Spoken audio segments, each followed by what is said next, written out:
Eh, Mohon maaf hari ini Mas Sabrang diminta Jakarta. ke Jakarta, tapi Jalan tetap mendadak. beliau berkomitmen untuk hadir melalui jalur online. Online, Ya, betul. nanti kita bisa sama-sama. Kita bahas apa sih hari ini, Mas? AI for SME. SME itu Small Medium Enterprise. Ya. Betul. Yuk kita panggil satu-satu ya, Oke, biar kita mulai ya. Sebelumnya terima kasih dulu buat The Tribes yang udah nyediain sebagai media partnernya PKJ, yang udah nyediain permultimediaan dan di-record untuk nanti kita bisa punya kenang-kenangan gitu. Di-record nanti bisa dicek di YouTube. Terima kasih Bapak-bapak yang dari tadi sudah datang dan berjuang merecord acara ini. Oke, walaupun sudah 2 bulan berlalu, tidak ada salahnya kita memperkenalkan Mosu Cafe. Oh ya, Ini betul. salah satu karya dan usaha dari member OPKJ kita juga. Betul. Kita perlu kenalin orangnya nggak? Enggak usah Pak. Nggak usah ya, udah terkenal ya? Adlibsnya 2 juta lagi. Oh harus tipin ya, harus tipin ya. Ya, Mosu Cafe ini terima kasih sudah memberikan ruang dan tempat buat kita berkarya. Dan kami mohon supportnya juga agar komitmen PKJ untuk melakukan sharing senja setiap bulannya. Betul Pak. Akan terus terlaksana dengan tema-tema yang dibutuhkan. Betul. Para UKM relevan dengan teman-teman anggota terutama ya. Oke, saya Triadi mohon pamit.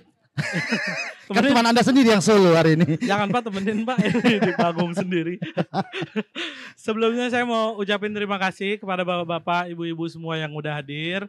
Mungkin dijelasin sedikit bahwa sharing senja adalah benar tadi kata Pak, benar kata Pak beliau, Pak Triadi, bahwa sharing senja ini kita usahakan untuk diadakan setiap bulan. Sharing senja itu udah ada dari kurang lebih 2018-an. Okay. Nah kebetulan itu ketua PKJ-nya datang, Pak Hedar. Selamat datang Pak Hedar. Yep. Nah, dan kita komit sharing senja ini tidak akan pernah memungut tiket. Betul. Oke, kecuali event-event yang lainnya ya. Yang lainnya. Nah, khusus sharing senja ini akan selamanya free. Yang tujuan dari awalnya DNA brandnya itu mungkin kita harus ngasih lebih dari apa yang udah kita terima di society, kira-kira gitu. Ya. Untuk yang belum tahu, Mas Haidar ini nggak salah ya, nggak usah diceritain, males. Yang kami hormati Prof. Ridi dari UGM, dosen teknik informatika, salah satu profesor termuda di UGM. Bilang dong kalau ada profesor, bilang sama gua ngomongnya nggak celamitan. Iya, terlanjur Pak. Terlanjur, oke. Juga yang kami hormati Pak Teddy, CEO dari Indoraya Kosmetik ya. Terima kasih Bapak-Bapak sudah hadir, dan yang saya hormati Ketua PKJ dan teman-teman semua anggota PKJ yang sudah hadir atau yang belum hadir, yang belum terdaftar di PKJ juga bisa daftar, nanti bisa di tempat pendaftaran dengan Mbak Silva dengan Mbak Laras untuk pendaftaran. Untuk selanjutnya, tunggu dulu sebelum selanjutnya. Kalau ada teman-teman pelaku usaha UMKM, betul, yang pingin gabung ke PKJ, manfaat tuh dimatiin sentimen. Dan aku CEO loh Dan. Apa sih yang bisa teman-teman raih manfaatnya? Manfaatnya pastinya yang sudah selama ini terjadi adalah community base seperti biasalah, kumpul-kumpul, sharing-sharing. Tapi spesifiknya di sini teman-teman yang bergerak di bidang kreatif, sharing-sharing berbagai hal lah. Udah dari 2018 itu, saya memang kebetulan di 2020-an tuh baru join, dan benar-benar manfaatnya kuat banget karena berbagai hal kita di UMKM sering bingung juga gitu, harus sharing kemana, ngobrol kemana, nanyain hal-hal yang kadang-kadang kita malu nanya, nggak tahu kemana gitu ya. Di sini kita ngumpul-ngumpul cerita-cerita apa yang perlu diperbaiki dari finance, dari marketing, kadang-kadang juga hal yang paling sulit di usaha, kadang-kadang belum ada pasar. Nah, cara nemuin pasar, Ya. Gitu-gitu. Memang. Oke, kebetulan kita hari ini ada tamu juga. Oke. Mas Gebi dari G-Media. Oke, halo. Webi, tinggal silakan cari tempat yang nyaman, Mas. Kalau tidak nyaman komplain ke panitia Yodan Pranata. Dengan di tag langsung. Oke.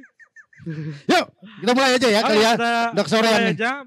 Jadi format diskusinya akan ada 4 panelis yang akan ngejelasin beberapa hal tentang basic AI. Yang beririsan juga dengan UMKM.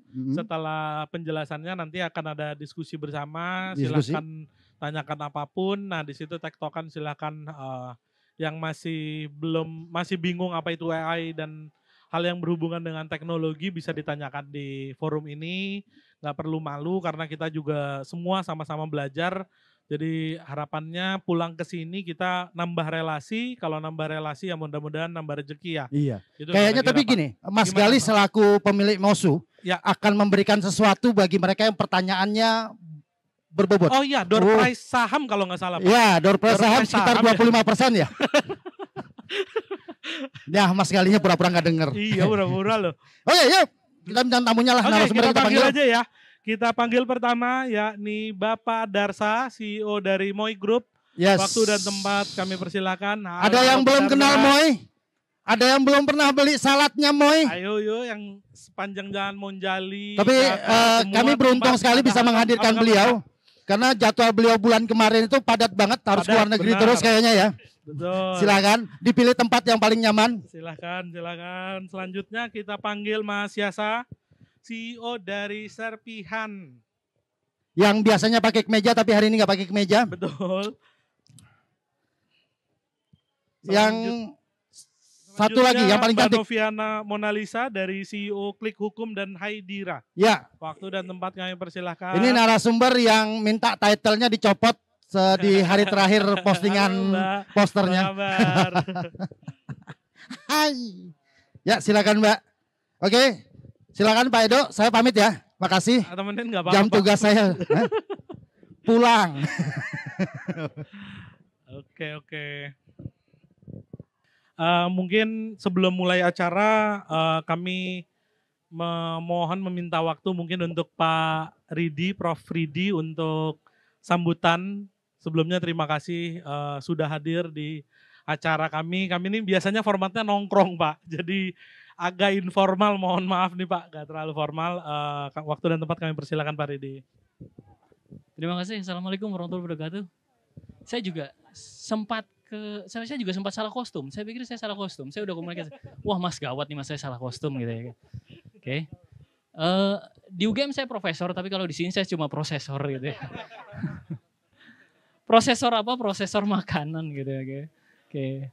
Honestly, saya happy banget di sini karena apa gitu. Saya termasuk pelanggan setia Salad Moi.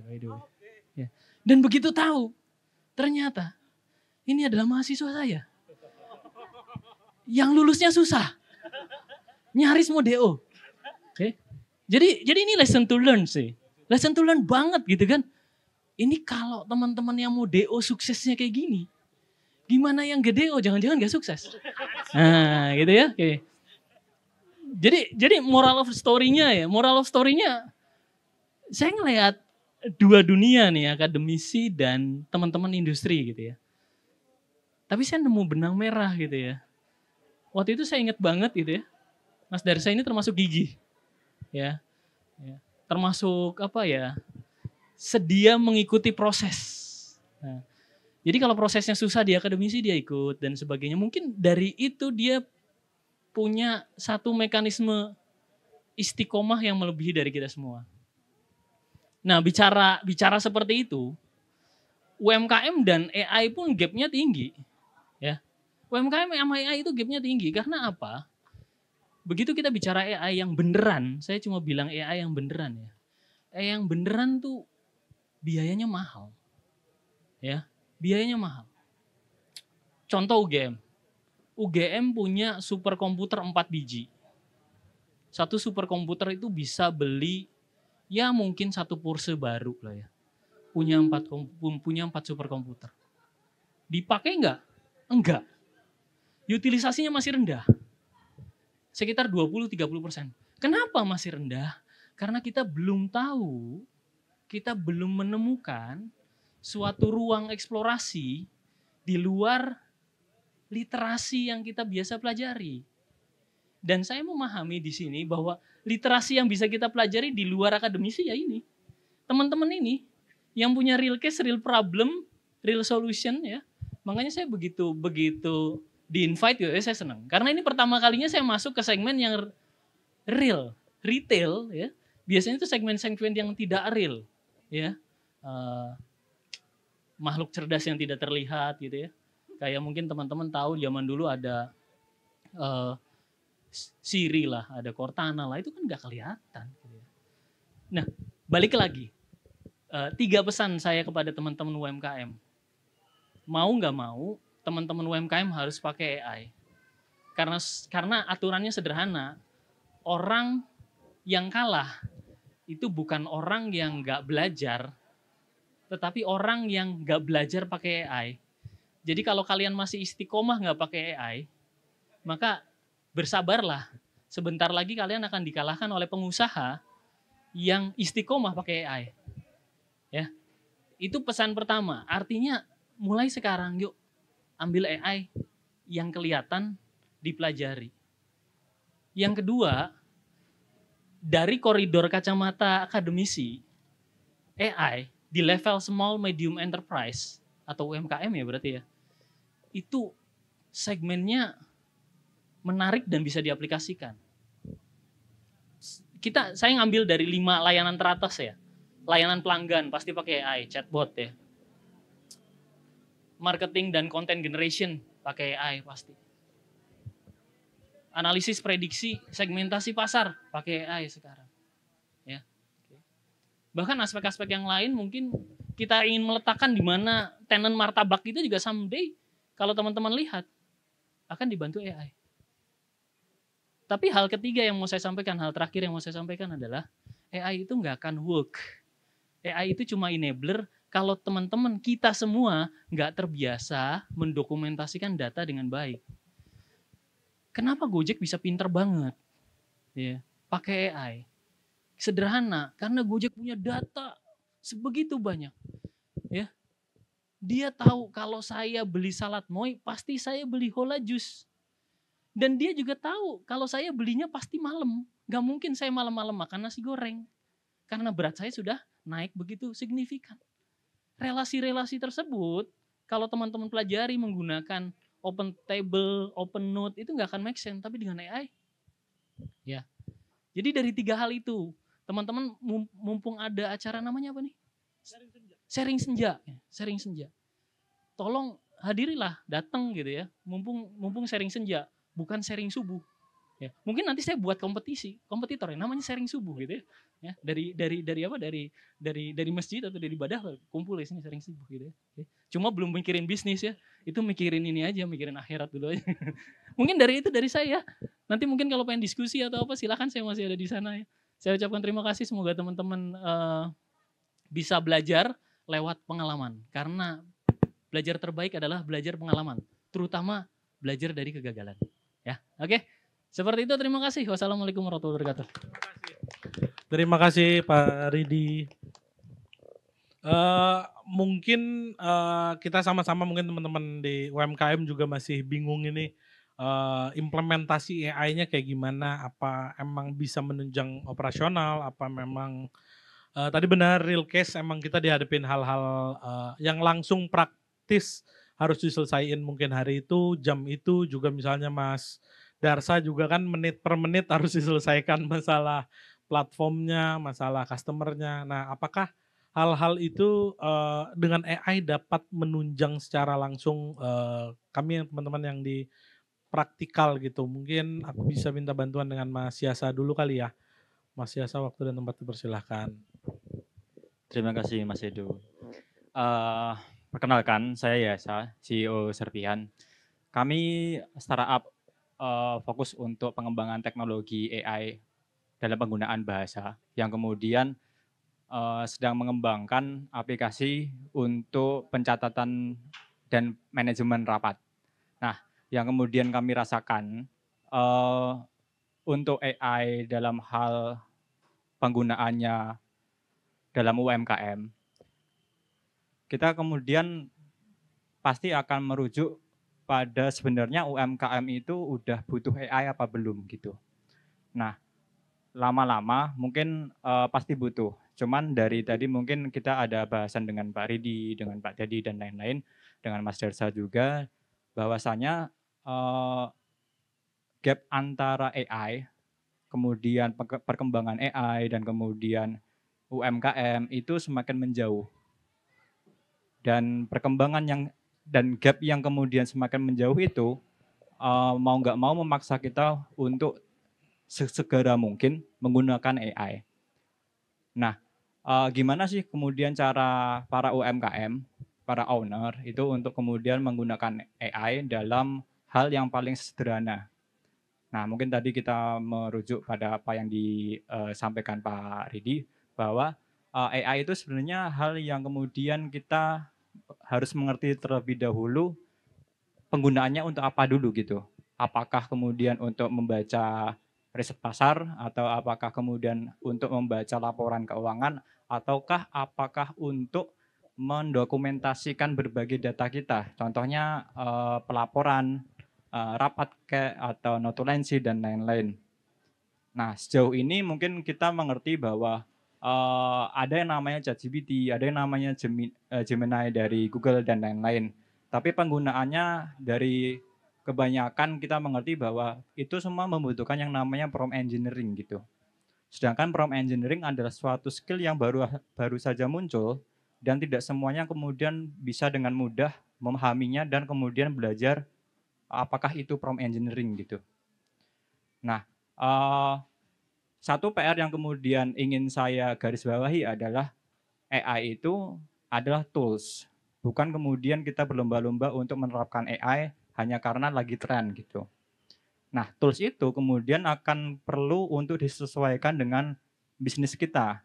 Untuk F&B kita kemudian menyesuaikannya misal dengan bagaimana membuat retensi dari customer itu semakin tinggi. Gimana caranya para customer itu semakin memesan ulang dan kita mengerti bahwa oh ternyata penggunaan AI itu bisa diterapkan untuk mengerti customer behavior. Nah, itu satu. Atau yang kedua adalah bagaimana kemudian para UMKM itu mengerti bagaimana membuat suatu aplikasi contohnya. Nah, mungkin kita lihat ya di mana kami sendiri dari Servian itu justru menggunakan AI untuk mendevelop aplikasi, di mana kita tidak ingin membuang-buang cost yang luar biasa besar untuk membuat dan mengembangkan aplikasi, tapi dengan penggunaan AI kita bisa membuat aplikasi kita sendiri. Nah, tujuannya sudah jelas, bagaimana kita membuat aplikasi yang kemudian tujuannya untuk misal tadi mendokumentasikan atau membuat manajemen rapat. Contohnya seperti itu secara mudahnya. Jadi apabila kita sudah mengerti AI itu sebenarnya untuk apa sih, untuk bisnis kita masing-masing, otomatis kita akan mengerti mulai dari mana. Mulai dari mana itu kita akan mengerti bahwa AI hanyalah sebagai tools yang kemudian membantu kita untuk mendevelop bisnis kita lebih lanjut. Bukan menjadi hal yang kita perlu untuk FOMO-kan, bukan untuk kemudian kita rasa bahwa waduh, kita akan terlalu ketinggalan zaman kalau nggak pakai AI. Tapi kita perlu menyelesaikan terlebih dahulu bahwa PR-nya kita buat atau menggunakan AI itu untuk apa? Seperti itu. Mungkin itu dulu dari saya. Terima kasih Mas Ido. Terima kasih Mas Yasa. Tadi salah satu keywordnya dan aku sering dengar kalau diskusi AI itu prompting ya. Prompting itu sama saat itu beberapa bulan lalu ya aku dengar podcastnya Mas Sabrang dengan Mas Deddy Corbuzier itu ngebahas juga masalah prompting. Mungkin nanti bisa dijelasin lagi ya biar teman-teman bisa tahu. Selamat datang Mas Sabrang yang ada di online layar monitor. Teman-teman senang sekali ada Mas Sabrang yang hadir sore ini. Halo Mas.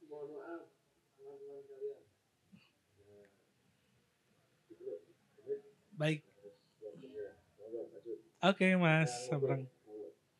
Oke, untuk selanjutnya ada yang menarik juga nih dari Mas Darsa. Mas Darsa ini salah satu legend kalau di dunia kuliner dengan perhitungan platform ya online-nya. Itu aku kalau ngobrol-ngobrol sama Gojek, Shopee itu selalu menyebut nama Mas Darsa. Mungkin juga ada yang menarik dengan irisan kuliner ketemu dengan basic sekolahnya di teknologi ya Mas ya. Dengan IT itu segitu manfaatnya. Nah, mungkin banyak yang belum tahu MOI dari segi Mas Darsanya sebagai alumni teknologi gitu. Dan mungkin Mas Darsa bisa jelasin backgroundnya, terus nanti ada nggak sih irisan ke depannya antara dunia kuliner, dunia UMKM dengan AI gitu Mas Darsa. Waktu dan tempat kami persilakan Mas Darsa.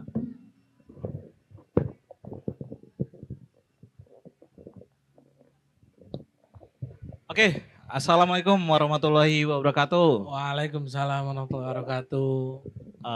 Seneng banget bisa kumpul di sini, diundang sama teman-teman PKJ. Dan sebenarnya aku bingung ya, karena usahaku sendiri F&B, tapi diundangnya ngebahas tentang topik AI gitu ya. Yang ada nggak sih hubungannya dengan UMKM gitu AI? Benar tadi kata Mas Yasa bahwa AI itu juga tools, balik lagi tools. Tapi yang paling penting untuk menggunakan tools harus punya pola pikir yang baik juga gitu. Untuk membuat misalnya tadi prompt engineering gitu ya. Atau bagaimana kita berpikir. Jadi kita juga butuh kreativitas gitu. Kita butuh kreativitas untuk apa bahasanya? Mungkin ada kemampuan spasial yang cukup tinggi supaya bisa mengkonekkan antara ide ini dengan ide itu gitu. Karena kalau cuma sekedar satu prompt dan sudah itu juga AI jadi akan ya basic dia gitu. Nah, balik ke latar belakang saya. Perkenalkan nama saya Darsamal Gusman. Saya alumni UGM, kebetulan betul banget, pas banget di saya adalah muridnya Pak Ridi. Saya lulusan 2017 ya, jadi bukan angkatan 2017 tapi lulusan 2017, masuk 2010, lulus 2017, jadi 7 tahun. Nah, karena aku memang pengen belajar banyak sama Pak Ridi, jadi saya habiskan 7 tahun untuk belajar sama Pak Ridi. Gitu. Nah, ngomong-ngomong tentang IT, tadi ditanyakan AI, IT, ada nggak sih hubungan dengan usaha F&B? Wah, jelas. Teman-teman, kalau saya sebut di sini, sebut aja lah merek lah, nggak usah pakai X-Xan lah ya. Udah pada tahu karena juga dia anggota komunitas ini juga. Kita sebut Saladnyo gitu ya. Nah, pelopor di Yogyakarta yang bikin terkenal itu sebenarnya Saladnyo. Bukan salad moi itu nggak ada dulu. Yang awal tuh cuman adanya saladnyo. Pasti tahu teman-teman Jogja tahu lah yang namanya saladnyo. Yang pink ya, colornya pink gitu. Nah, tapi mungkin orang kalau mulai bisnis kan beda latar belakang ya. Saya dimulai dari SEO, kalau teman-teman tahu SEO ya. Jadi awalnya saya bikin usaha salad moi itu karena saya melihat kok saladnya ini rame banget nih, kayaknya potensi. Tapi saya coba buka nih Google Trends. Orang tuh nggak searching saladnya. Orang itu searchingnya salad buah. Nggak ada yang searching saladnya, adanya salad buah. Di GrabFood, GoFood aku tanya, teman-teman kalau pengen order saladnya, searchingnya apa customer behaviornya, pengalamannya? Ketiknya salad buah. Oh nggak ada yang ngetik brand ya saladnya. Oke, kalau gitu kita bikin namanya salad moi dalam kurung nomor 1 salad buah Indonesia. Jadi ketika teman-teman di sini order mau ngetik salad buah, baik di Google, baik di Gojek, GrabFood, dan Shopee Food, cuman muncul salad moi. Karena ada keyword salad buah. Jadi latar belakang awalnya tuh cuman ngelihat, oh ada potensi yang sebenarnya nggak disadarin. Nah, kompetitor fokusnya dia mau ngangkat brand itu saladnya gitu ya. Tapi saya sendiri melihat customer behavior ternyata orang tuh searchingnya salad buah gitu. Jadi ya kita nggak bisa memaksakan gitu. Beda kalau McD orang ngetik langsung McD betul ya. Nah sekarang kita ngetik langsung salad buah. Awalnya kayak gitu Mas. Jadi ada nggak sih hubungan dari IT? Ada. Nah benar balik lagi tadi kata Pak Ridi. Dulu search engineering-nya Gojek, GrabFood itu sebasic itu. Jadi kalau kita punya usaha toko teman-teman, misalnya nama toko kita ayam, misalnya gini, rumah makan Pak Rudi.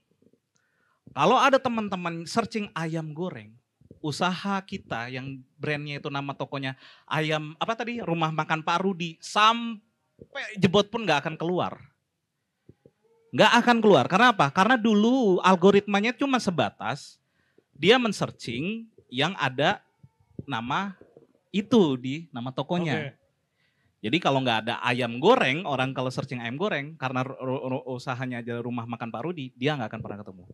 Tapi terus GoFood, GrabFood, ShopeeFood terus belajar. Dia akan menggunakan terus algoritma-algoritma baru bagaimana pendekatan-pendekatan itu.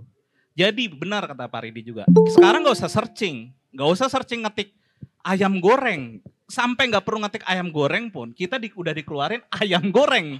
Sampai sebelum kita ngetik gitu. Di Moy sendiri 80-90% itu online. Dan online sekarang udah mainnya datanya, SEO-nya udah pakai AI dan macam-macam ya.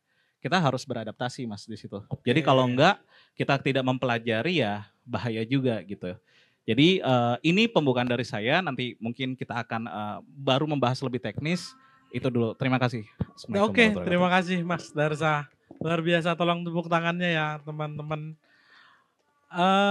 Mungkin salah satu narasumber kami tadi irisannya ke kreatif, ada bidang kuliner, ada bidang startup buat managing di office, juga salah satunya dari Klik Hukum. Kebetulan aku basicnya hukum, jadi masih belum kebayang, jujur masih belum kebayang ada hukum dan AI, karena biasanya textbook berbuku-buku itu aja yang kita bawa. Mentok-mentok PDF itu file satu-satunya di dunia hukum ya. Tiba-tiba ada masuk yang hubungannya dengan teknologi dan AI, menurutku lumayan baru. Mungkin bisa dijelaskan Mbak waktu dan tempat, kami persilahkan. Terima kasih Mas, salam kenal semuanya. Kebetulan ada yang lagi sama. Ya, perkenalkan nama saya Novi, saya dari klikhukum.id. Kami adalah sebuah startup yang sebenarnya kita bergerak di bidang layanan hukum. Bisa dibilang sebenarnya Klik Hukum itu agak palu gada, tetapi mungkin basicnya yang akan terlihat itu adalah kami punya media, di mana media itu sebenarnya lebih kontennya tuh lebih edukasi hukum sebenarnya. Tetapi karena memang kami adalah sekumpulan orang-orang hukum gitu kan, dan basicnya adalah lawyer, tentu saja kita kan sering bertemu dengan orang yang melakukan konsultasi gitu ya Mas ya.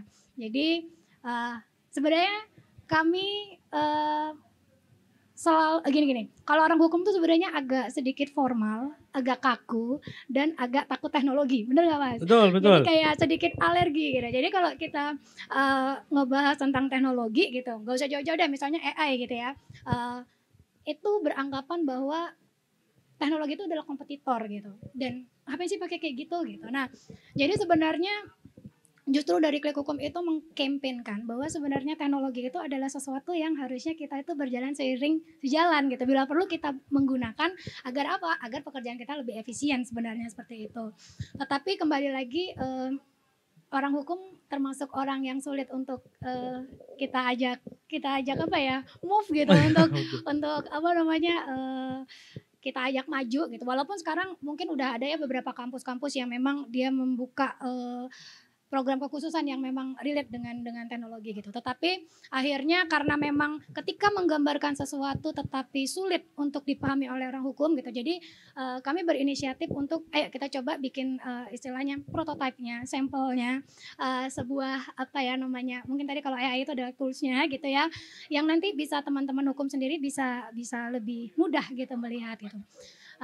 Selain itu juga memang mungkin kalau kami beranggapan bahwa ketika membuat sebuah produk itu sebenarnya adalah produk yang familiar sehari-hari kita gunakan gitu ya, kita gunakan dan berdasarkan dengan kebutuhan masyarakat gitu. Tadi karena basic kita lawyer dan kita itu sering banget mendapatkan permintaan konsultasi gitu ya. Dan kadang-kadang pertanyaannya sama Mas. Template pertanyaannya. Siapapun istilahnya kliennya itu pasti pertanyaannya kurang lebih sama, mungkin bahasanya saja yang berbeda gitu ya.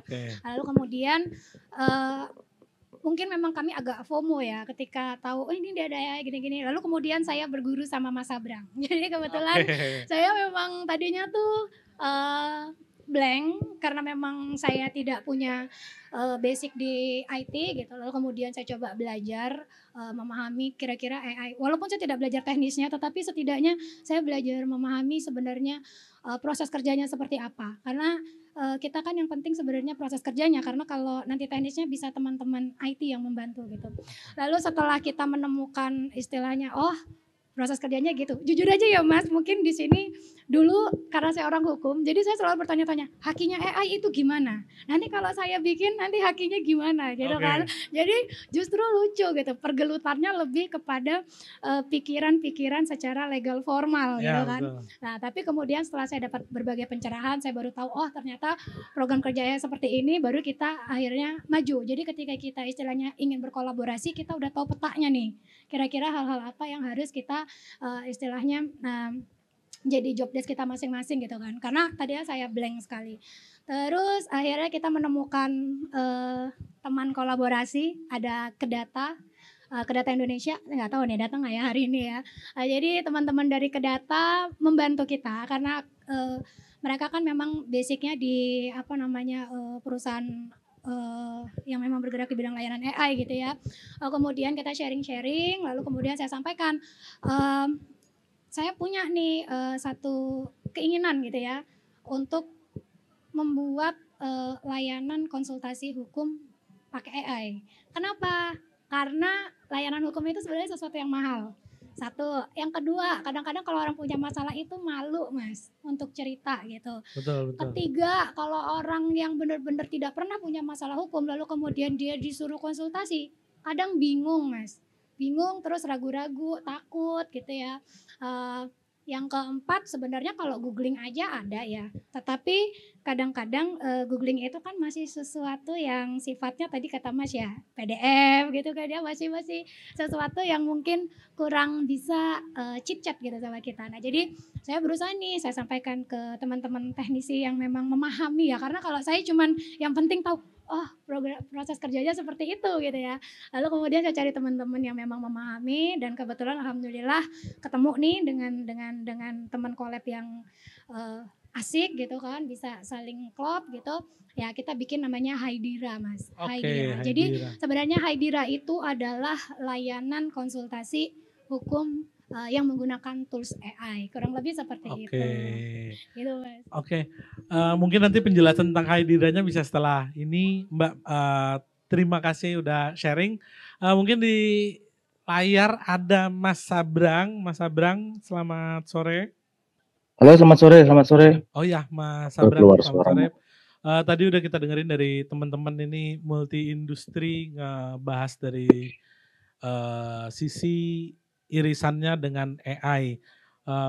Mungkin yang lebih dalam, lebih general, mungkin mundur sedikit ke filosofis kenapa penting AI di dunia SMI itu juga kami sangat pengen dengar dari Mas Abrang juga gitu. Silahkan Mas Abrang, waktu dan tempat kami persilahkan. Oke, suara saya kedengeran ya? Kedengeran Mas, semuanya dengar ya? Oke. Bismillahirrahmanirrahim. Assalamualaikum warahmatullahi wabarakatuh. Agak lumayan berat ya PR-nya, tiba-tiba ngomong filosofi dari AI. Aduh. Pertama saya mengucapkan minta maaf dulu. Saya seharusnya ada di situ, tapi karena ada sesuatu dan lain hal yang cukup mendesak, saya harus lewat Zoom joinnya. Mohon maaf teman-teman.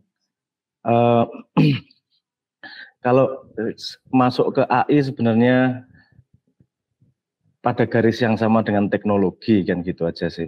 Teknologi kan berkembang terus. Kalau teknologi pada intinya adalah mengekstensi kemampuan manusia, dan manusia kan motifnya sederhana. Kalau bisa dengan energi sesedikit mungkin, waktu sependek mungkin, mencapai apa yang dituju secepat mungkin. Nah, simpelnya gitu aja. Nah, terus kemudian bedanya AI ini adalah AI sebenarnya udah lama, ini 1960-an, tapi hanya bisa dipakai oleh teman-teman yang memang bergelut di dunia IT terutama. Dia sebagai teknologi yang cukup tertutup dalam tanda petik lah. Nah ini baru lagi rame-rame akhir-akhir ini karena dengan generatif AI-nya, karena kemudian teknologinya mampu berbicara dengan bahasa manusia. Jadi bukan manusia yang harus mendekat ke teknologi, tapi teknologinya yang mendekat ke manusia. Walaupun prompting tetap dibutuhkan, tapi udah promptingnya nggak pakai coding lagi. Untuk menghasilkan output kan biasanya coding, ini outputnya udah pakai bahasa manusia. Nah kebetulan karena AI ini untuk belajar bahasa dia harus, ini saya ngomong spesifik dengan generatif AI ya, yang kita pakai seperti tadi dicontohkan oleh ChatGPT, Anthropic, Llama dan seterusnya, Mistral. Dia bisa berbicara pakai bahasa manusia. Salah satu cara membuat dia bisa belajar manusia harus membaca segitu banyak tulisan yang dihasilkan oleh manusia. Kalau saya nggak salah ingat ya, untuk ngelatih ChatGPT aja dibutuhkan tulisan sejumlah yang kalau dibaca manusia menghabiskan 34.000 tahun. Nah, itu agak PR itu kalau manusia bisa baca segitu banyak. Tapi memang dibutuhkan segitu banyak informasi untuk dia bisa mencari pola bagaimana sih manusia berbicara sampai akhirnya keluar tanda-tanda sepertinya kalau dia punya kognitif ya, dia bisa diajak diskusi, dia bisa diajak tanya jawab, dia bisa membantah tergantung promptingnya seperti apa. Dan itu juga punya efek samping, dia punya pengetahuan yang luar biasa banyak karena dia membaca begitu banyak. Nah, efek ini bahwa dia mempunyai pengetahuan yang banyak dan dia bisa berbicara manusia, ini berpotensi untuk bisa mengubah sangat banyak hal. Terutama yang disediakan oleh dia adalah efisiensi waktu untuk urusan informasi. Kita biasanya kalau proses belajar itu kan pakai metodologi just in case. Gampangnya gitu, just in case. Kita belajar SD, belajar IPS, IPA, just in case siapa tahu kepake. Kita belajar biologi, just in case siapa tahu berguna di masa depan. Nah, AI ini kemarin kita bisa just in time, bedanya sisi lain koinnya adalah just in time. Just in time adalah ketika kita membutuhkan informasi, kita mendapatkan informasi yang kita butuhkan untuk memecahkan masalah. Jadi nggak perlu belajar dulu, butuh masalahnya, cari informasi, dapat, terus kemudian bisa memecahkan masalah. Itu paradigmanya just in time. Kalau kita ngomong filsafat, jadi bedanya adalah just in case dan just in time. Kemarin kita bisa ada yang namanya Google untuk bisa mendapatkan informasi just in time. Tapi itu juga masih ada effortnya. Search Google, baca 1 halaman, 2 halaman, mengkomprehensi di kepala. Pertanyaan kita belum tentu dijawab langsung oleh halaman itu. Jadi kita harus mengumpulkan informasi. Nah, bedanya dengan AI yang ada sekarang adalah kemudian kalau nanya kita langsung dijawab sesuai dengan pertanyaan yang kita tanyakan dengan informasi-informasi yang dia miliki. Nah, ini membuat percepatan terhadap pengetahuan manusia. Karena kalau untuk terjadi aksi itu dibutuhkan pemahaman dulu, butuhkan konsep, baru kemudian ada aksi. Sehingga pada 2 proses awal ini waktunya jadi sangat pendek, sehingga aksi bisa terjadi dengan jauh lebih cepat. Nah, ini tidak hanya sekedar teknologi. Kalau tadi ngomong dari sudut pandang filsafat, ini ada paradigm shift, pergeseran paradigma. Karena informasi yang diasup oleh manusia tidak lagi hanya just in case. Kita belajar bukan siapa tahu kepake, tapi kita bisa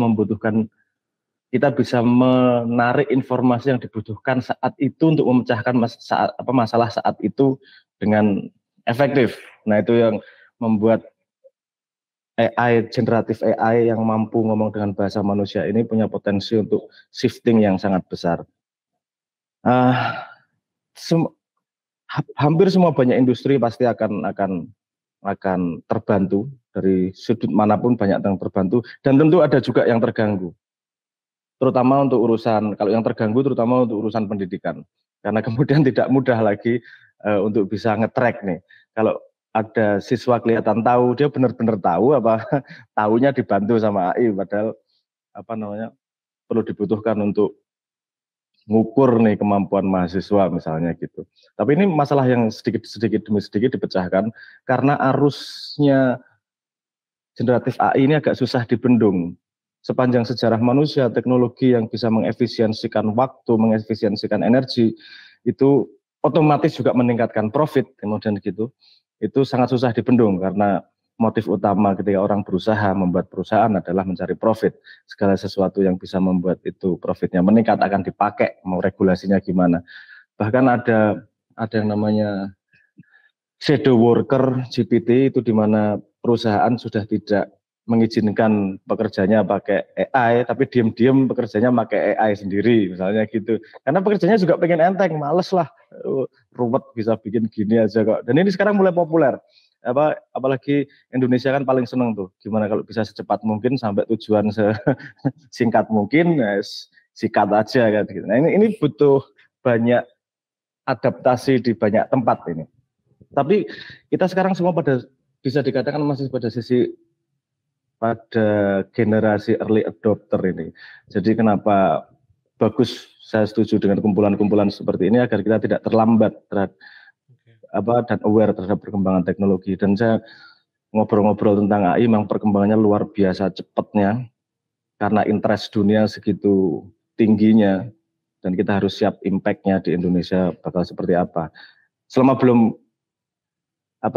kalau nggak salah katanya Mbak kita yang jago hukum itu, kalau belum diregulasi ya boleh dipakai kan gitu Mbak Jarene. Kalau belum diregulasi ya boleh dipakai. Saya belajar hukumnya dari beliau. Artinya oke, pakai aja, so what. Ini perang di lapangan tidak ada yang ilegal kok. Menurut saya ayo pakai.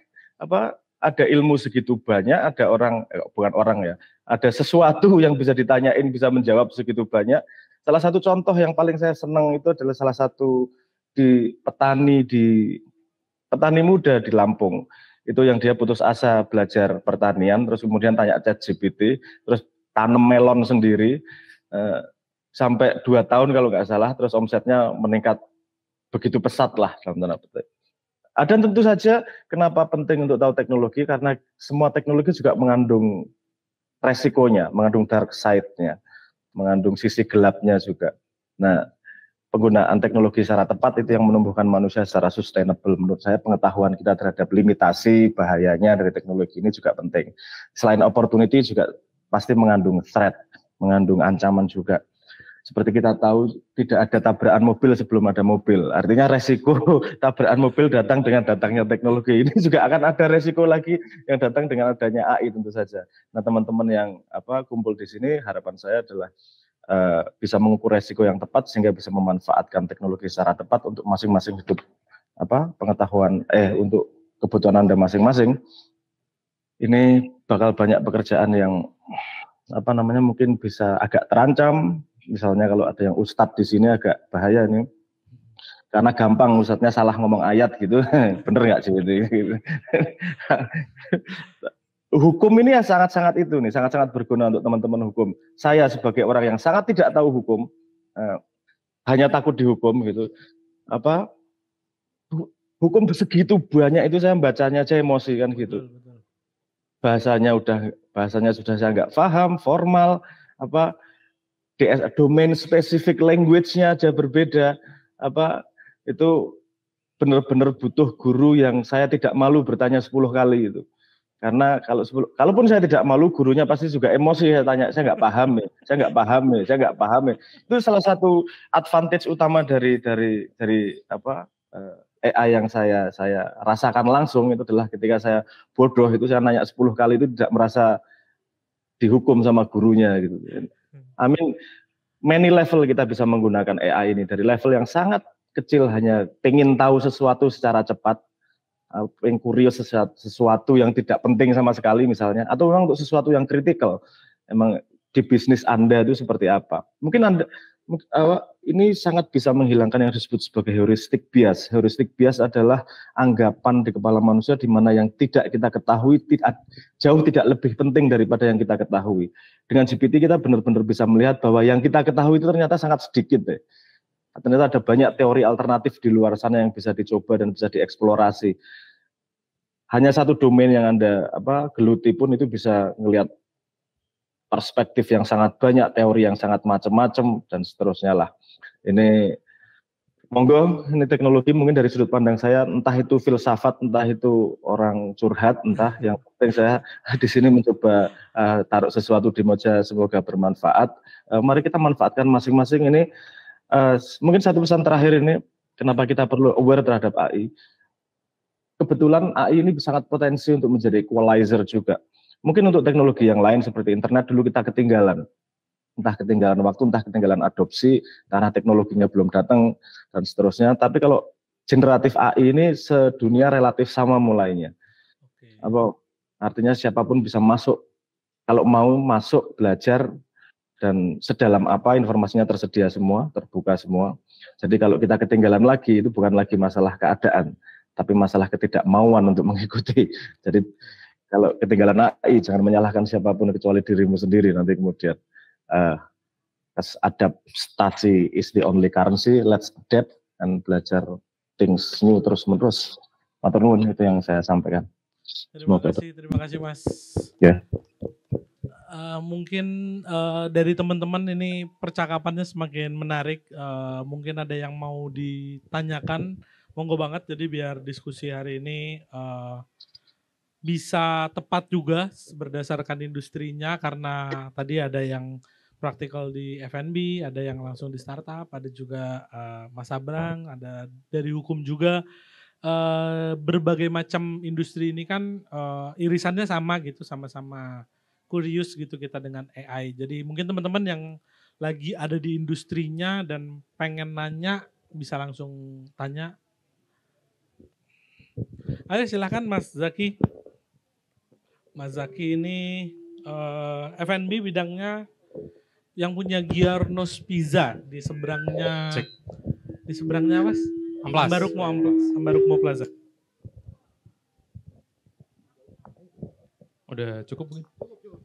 Oke, terima kasih untuk kesempatannya saya bertanya sore hari ini.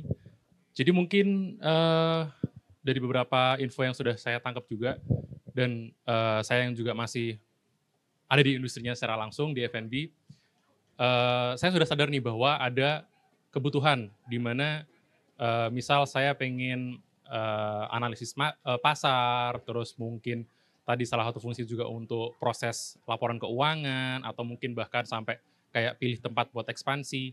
Jadi ada banyak kebutuhan-kebutuhan, dan dari sini juga saya sadar bahwa itu bisa dilakukan dengan AI, cuman yang belum ketemu nih how to-nya gitu. Gimana sih nyambungin kebutuhan dan keinginan kita untuk akses itu, terus sampai pada tahap di mana kita bisa akses semua hasil-hasil informasinya. Itu sih sebenarnya mungkin lebih ke how to-nya aja. Oke, Mas mau nanyain siapa atau bebas siapa yang mau jawab? Bebas ya. Tes.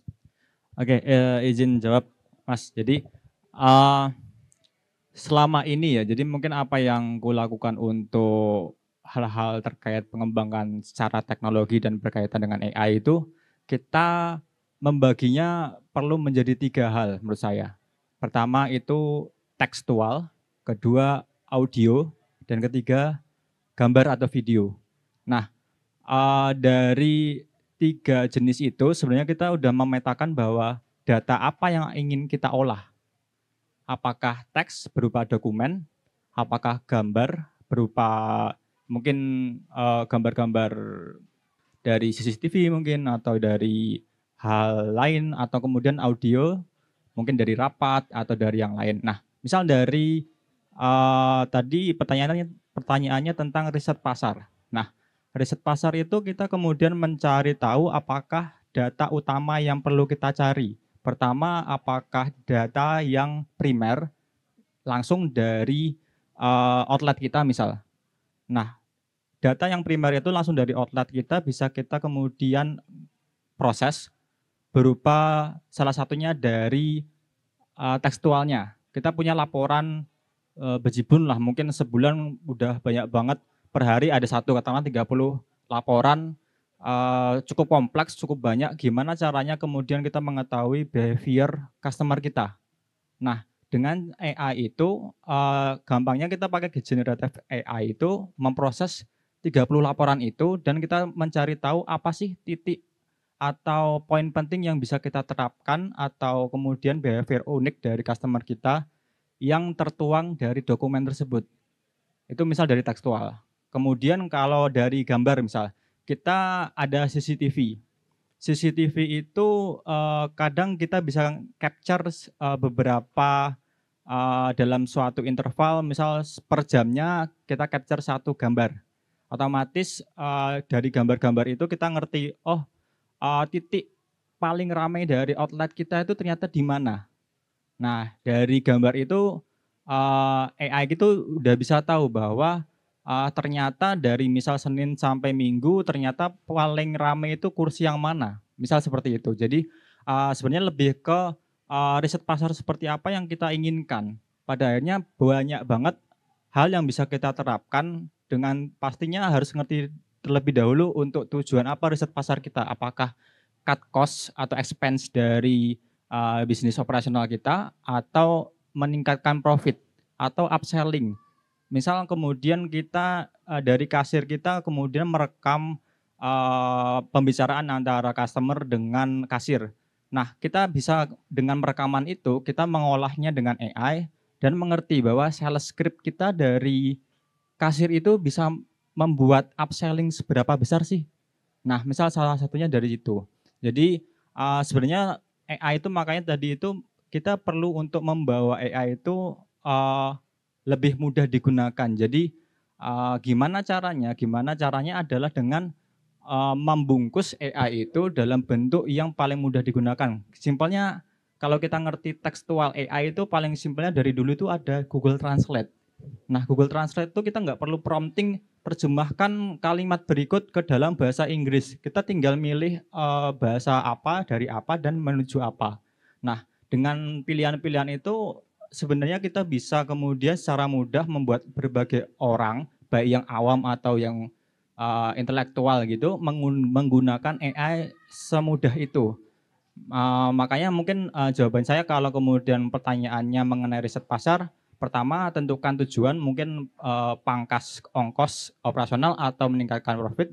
Kedua, membuat AI itu misal dari mana datanya. Yang kemudian ketiga adalah membuat AI itu dalam bentuk yang mudah digunakan. Misal upload dokumen ini, kemudian langsung keluar hasilnya tanpa kemudian perlu prompting.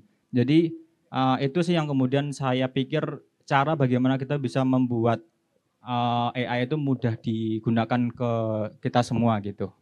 Terima kasih. Mungkin aku nambah pertanyaannya mungkin dari Mas Zaki ya. Ini kan mungkin teman-teman pemula pertanyaannya sama misalnya how-nya. Ini ada browser nih, Google Chrome. Nah, itu aplikasi apa? Terus datanya itu apakah kita build AI atau chat GPT atau ada tools-tools lain, aplikasi lain yang sebenarnya udah tinggal masukin datanya atau emang kita harus merekayasa aplikasi gitu itu. Oke, jadi ini sebenarnya mau aku elaborasikan juga sebenarnya. Cuman intinya adalah gimana kita membuat AI itu dapat kita gunakan. Pertama pasti dengan yang free. Contohnya ChatGPT, contohnya Google Gemini. Bahkan kita searching di Google sekarang udah yang muncul tuh hasil dari generative AI-nya gitu. Nah, sebenarnya semuanya udah sekarang semakin berkembang. Jadi kita upload gambar, upload suara, upload dokumen apapun itu kemudian bisa kita promptingkan gitu. Nah, kan bariernya tadi kemudian ada di satu hal tadi, promptingnya itu. Gitu. Oke. Mungkin dari Mas, ya, Mbak ada tambahan, silahkan.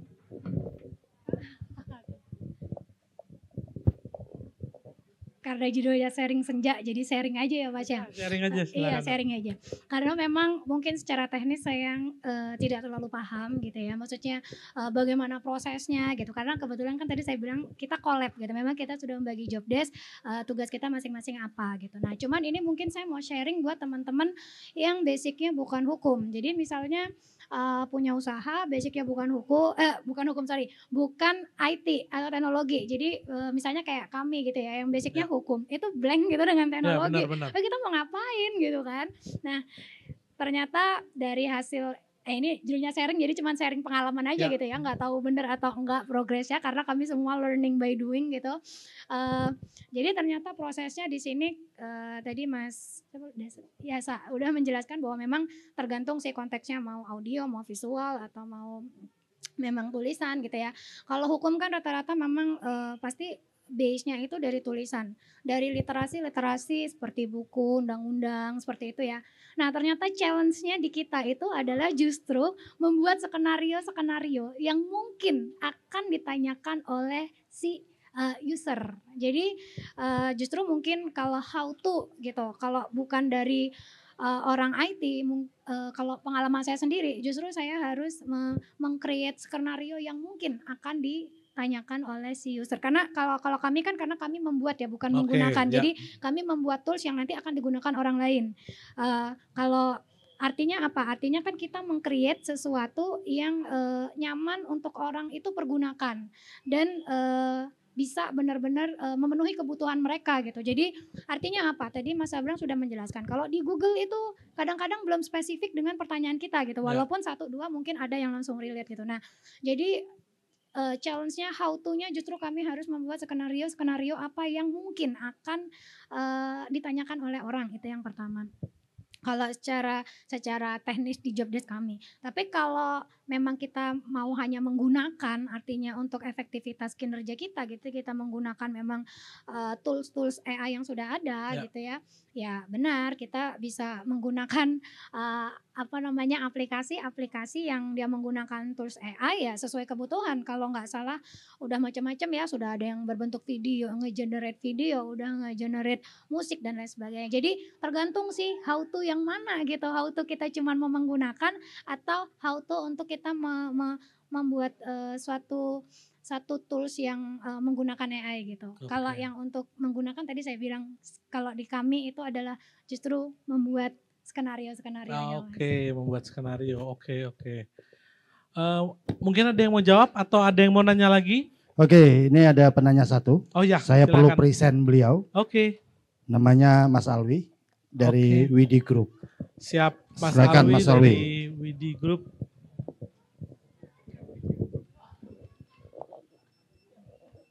Halo, selamat sore.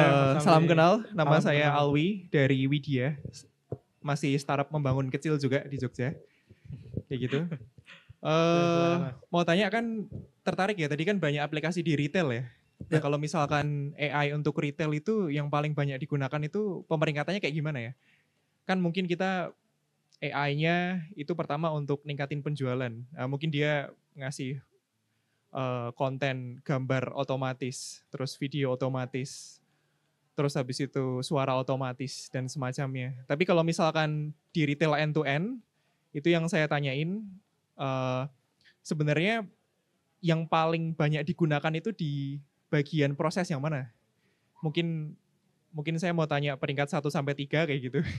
Yang paling banyak digunakan. Soalnya kan di mana-mana banyak nih ya.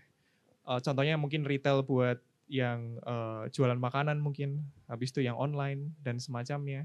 Itu yang paling efektif yang mana? Yang mungkin bisa datengin revenue dulu, habis itu baru nanti memproses di bagian administrasinya, habis itu nanti mungkin terakhir di pencatatannya sama di AI-nya, di logic mungkin legal dan semacamnya. Soalnya sepanjang pengalaman saya juga lagi belajar nih, kalau misalkan di retail, itu sebenarnya yang paling banyak digunakan oleh perusahaan-perusahaan startup atau usaha-usaha retail, itu sebenarnya AI yang seperti apa sih? Kayak gitu. Karena kan sekarang perkembangannya cepat banget ya, ada generatif dan semacamnya. Nah itu sih yang mungkin saya mau tanyain. Makasih kayak gitu. Salam kenal. Oke, silakan. Mungkin Mas Darsa mau jawab? Ya, Assalamualaikum warahmatullahi wabarakatuh. Langsung saya jawab boleh? Boleh, ya, silahkan. Mas Alwi, salam kenal dari Widya ya. Widya Yogyakarta, betul ya? Widya kan di Yogyakarta ya. Teknologi juga setahu saya. Itu udah bukan UMKM Mas kayaknya. Itu sudah sangat di atas. Terima kasih. Justru saya ditanya yang UMKM ditanya soalnya ya udah boleh lah. Oke Mas, mungkin saya di sini mungkin sharing dari pengalaman saya sebagai ketua komunitas partner GoFood di Yogyakarta. Jadi itu banyak UMKM GoFood online ya, GrabFood, ShopeeFood seperti itu. Nah, tergantung Mas. Jadi kalau kita posisinya itu tergantung posisi usahanya gitu. Ketika dia lagi pengen di posisi operasional efisiensi, beda-beda. Jadi biasanya kalau yang di UMKM yang benar-benar misalnya masih mencari buat makan dulu lah. Itu benar-benar yang paling penting adalah bagaimana yang tadi generate untuk marketing, penjualan atau semuanya yang bisa membantu untuk bisa mendatangkan omset seperti itu Mas. Nanti baru nanti makin besar biasanya masalah udah masuk ke operasional. Masuk ke operasional tuh udah benar-benar biasanya keuangan bocornya di mana dan lain-lain. Nah, tapi biasanya yang itu tidak dipedulikan sama yang benar-benar masih di yang mulai ya, yang benar-benar mencari. Jadi kalau ditanya itu saya cukup masih bingung untuk menjawabnya di mana, tergantung karena posisi kelas ininya usahanya seperti itu, di posisi mana dia sekarang berada gitu. Nah, contoh di Moi sendiri, mungkin kebutuhan saya justru yang mau saya cari nih Mas ya. Kalau di Moi sendiri, ini saya mewakili posisi saya gitu. Justru kita udah ekspansi dari 2020 60 cabang dengan 3 brand Mas, dan itu keberhasilan saya sebagai CEO gitu. Itu keberhasilan saya. Tapi di tahun yang sama juga saya juga merasa gagal Mas. Kenapa? Keboncosan saya juga di situ. Jadi di ekspansi saya berhasil, tapi di biaya operasional dan lain-lain saya juga gagal di situ. Jadi dari sudut pandang mana nih? Kalau ekspansi saya berhasil, tapi kalau dari sudut pandang profitable dan lain-lain ternyata kurang tepat. Nah, di posisi ini saya malahan sangat butuh bantu untuk bagaimana mencari jalan keluar terkait bagaimana memecahkan mencari pendalaman, karena saya sendiri latar belakang marketing kan gitu ya. Jadi ya tadi kalau ekspansi branding itu urusan saya, tapi kalau urusan keuangan nyari kebocoran dan lain-lain itu justru saya lemah. Nah, saya sangat butuh tuh. Tapi setahu saya sekarang lagi ada aplikasi namanya ESB Mas. Seperti POS tapi dia sedikit cukup lengkap, harusnya saya di sponsor ya. ESB, tapi karena ini sharing balik lagi jadi yaudah kita sama-sama sharing. Nah di ESB itu katanya sudah ada fitur yang dia bisa nanti menganalisis, ada fitur AI-nya yang akan menganalisis misalnya penjualannya atau menggabungkan beberapa produk apa yang harus kita jual, yang kita tawarkan, atau dia forecasting bahan itu udah mulai ada Mas. Jadi kayak kita jadi balik lagi intinya Mas, di sini ada banyak startup. Saya sangat butuh bantuan juga buat teman-teman retail untuk dibantu bikinkan juga kalau bisa tools AI apapun itu. Tapi sekali lagi beda-beda. Walaupun kita sama-sama F&B, tapi posisi pasti beda kebutuhan AI-nya itu. Jadi saya tidak bisa bilang mana yang paling prioritas, itu kebalik lagi ke posisinya. Nanti mungkin kita bakal sharing lagi Mas itu di belakang. Thank you Mas, terima kasih. Nambahin dikit, Mas. Jadi mungkin aku juga sharing dikit di mana ada cerita juga dari saingannya Mas Darsani, dari Mbak Yola. Jadi dulu pernah tanya sih. Jadi dulu pernah tanya ke saya gitu. Untuk AI itu bisa nggak untuk kemudian membantu kami dalam mentraining karyawan gitu. Nah, gimana caranya mereka itu kecapean dan kewalahan untuk terus-menerus membuat patokan karyawannya udah paham SOP ini atau belum. Nah, mungkin itu kemudian yang kalau dilihat-lihat pasti retail itu masalah utamanya di SDM juga. Itu luar biasa besar gitu. Yang kemudian SDM ini mungkin kemarin juga saya ngobrol sama teman dari Jakarta. Dia punya startup untuk HR outsource gitu, dan rata-rata untuk penggunaan AI itu mereka gunakan untuk interview karyawan, dan ternyata kebutuhan itu mulai naik signifikan karena untuk kemudian membuat hasil interview karyawan itu menjadi laporan yang baik, mungkin sampai bisa membaca banyak hal dari omongan, baik dari mimik wajah dan gestur dan lain-lain, itu membantu sekali untuk para HR outsource itu, untuk membantu para kliennya. Mungkin itu sih Mas untuk dari saya. Terima kasih. Oke, mungkin Mas Sabrang dari sana ingin menambahkan? Oke, mungkin saya nambahin sedikit ini. Tadi pertanyaannya sepertinya harus direspon itu yang bagaimana interaksi dengan AI. Ini pertama menurut saya perlu dibenerin dulu paradigmnya, cara menghadapi AI itu seperti apa. Kita terbiasa dengan teknologi yang sangat spesifik. Mobil untuk pindah dari tempat A ke tempat B, HP untuk komunikasi dan seterusnya. Nah, kekuatan dari AI ini justru pada generalisasinya, karena dia bisa ngapa-ngapain, artinya gitu. Tapi dari sini dia juga kemudian ada efek lain kan gitu. Jadi kalau kita sama AI itu bukan kayak beli mobil, tapi kayak beli transformer. Transformer bisa diajak dari A ke B, dari A ke B bisa diajak main gaple, bisa disuruh bikin kopi dan seterusnya. Jadi gimana sih mental model kita ngadepin AI kan gitu. Kalau ChatGPT sama dan sebangsanya, mental model kita adalah, coba bayangkan AI ini adalah seperti manusia. Manusia dengan tingkat kognitif tertentu, dengan pengetahuan tertentu. Artinya kalau mau nyuruh dia, ya seperti nyuruh manusia. Dia bisa lupa, dia bisa punya panjang ingatan maksimalnya seberapa, yang disebut sebagai konteks window itu. Dia punya kemampuan untuk mengingat, tapi juga pada titik tertentu nanti ada yang lupa selip-selip ketika dokumennya ada di tengah, misalnya gitu. Dia juga punya kapabilitas multimodal, di mana ketika kamu upload PDF, itu dia bisa baca. Tapi belum tentu bacanya kalau PDF-nya 3.000 halaman, nggak ingat juga. Itu jangan disalahkan AI-nya. AI ya seperti manusia, bayangkannya gitu. Dia seperti manusia memang. Dia punya limitasi seperti manusia juga, punya bias seperti manusia juga. Artinya kalau bagaimana bisa pakai AI sekarang yang general, yang belum spesifik, karena untuk membuat spesifik butuh prompting itu tadi. Kalau yang masih general seperti ChatGPT, seperti Anthropic, itu mulailah dengan bermain seperti ngobrol.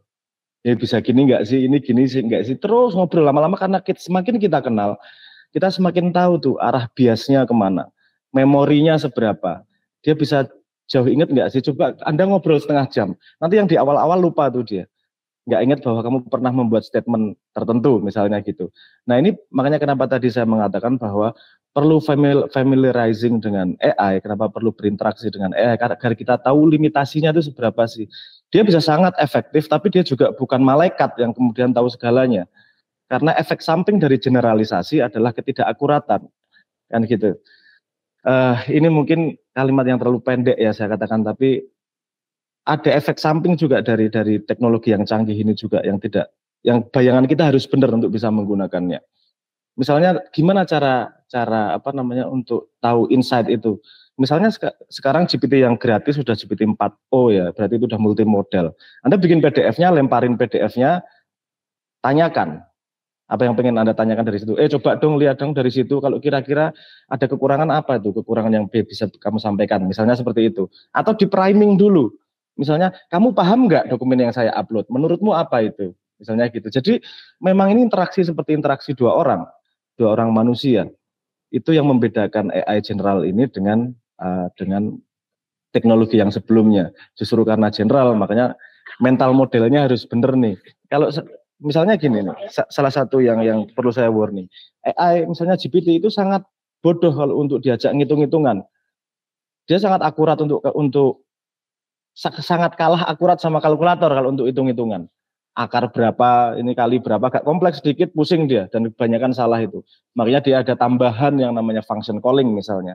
Jadi ketika dia ngitung, dia harus manggil function di Python untuk ngitung beneran, baru dikembaliin lagi. Nah ini, limitasi-limitasi ini perlu, tetap ada learning curve, tetap harus ada proses belajarnya.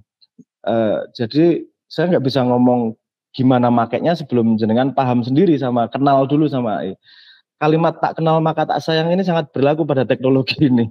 Jadi ayo kenalan biar tahu limitasinya seperti apa. GPT 3,5 itu kemampuan kognitifnya ya seperti anak SMA. Kalau yang Opus itu sudah sampai seperti anak S3.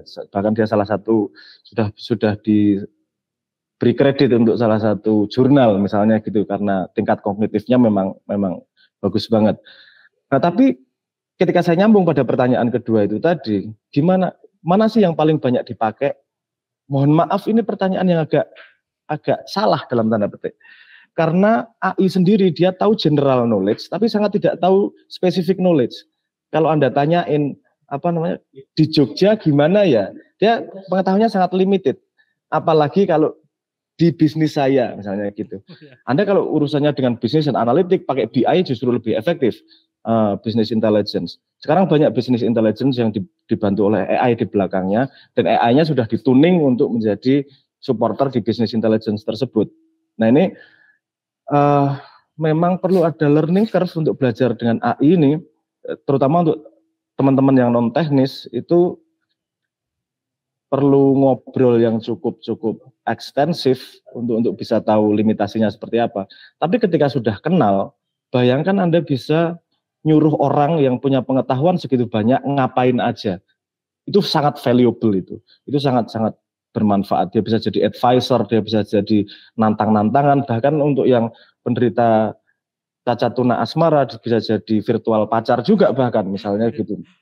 Memecahkan masalah yang non teknis juga misalnya promptingnya nah ini juga ada jembatan gini. Problemnya bukanlah pada AI yang tidak tahu knowledge, problemnya adalah pada bahasa yang kita sama-sama paham, manusia sama AI. Karena AI banyak di training pada bahasa-bahasa formal scientific. Pengetahuan Anda tentang bahasa formal scientific sangat membantu untuk bisa prompting dan ngobrol sama AI dengan benar. Misalnya untuk jadi customer service, promptingnya kalau Anda paham tentang psikologi hanya dengan keyword theory of mind misalnya, itu bisa sangat saving token segitu banyak, misalnya seperti itu.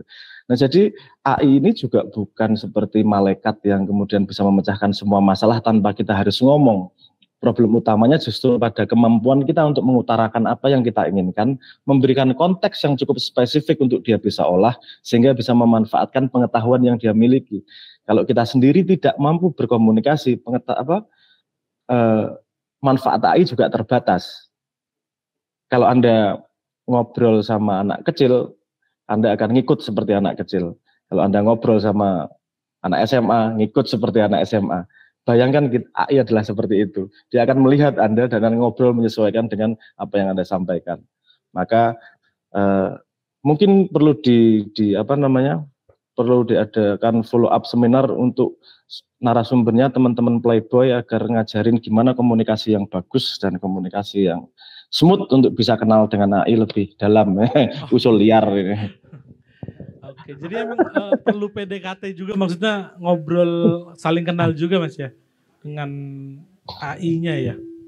Ya ini kalau misalnya gini ya, sangat perlu Mas, karena AI itu dia pattern recognition ketika ngobrolnya itu kan juga ada logical reasoningnya.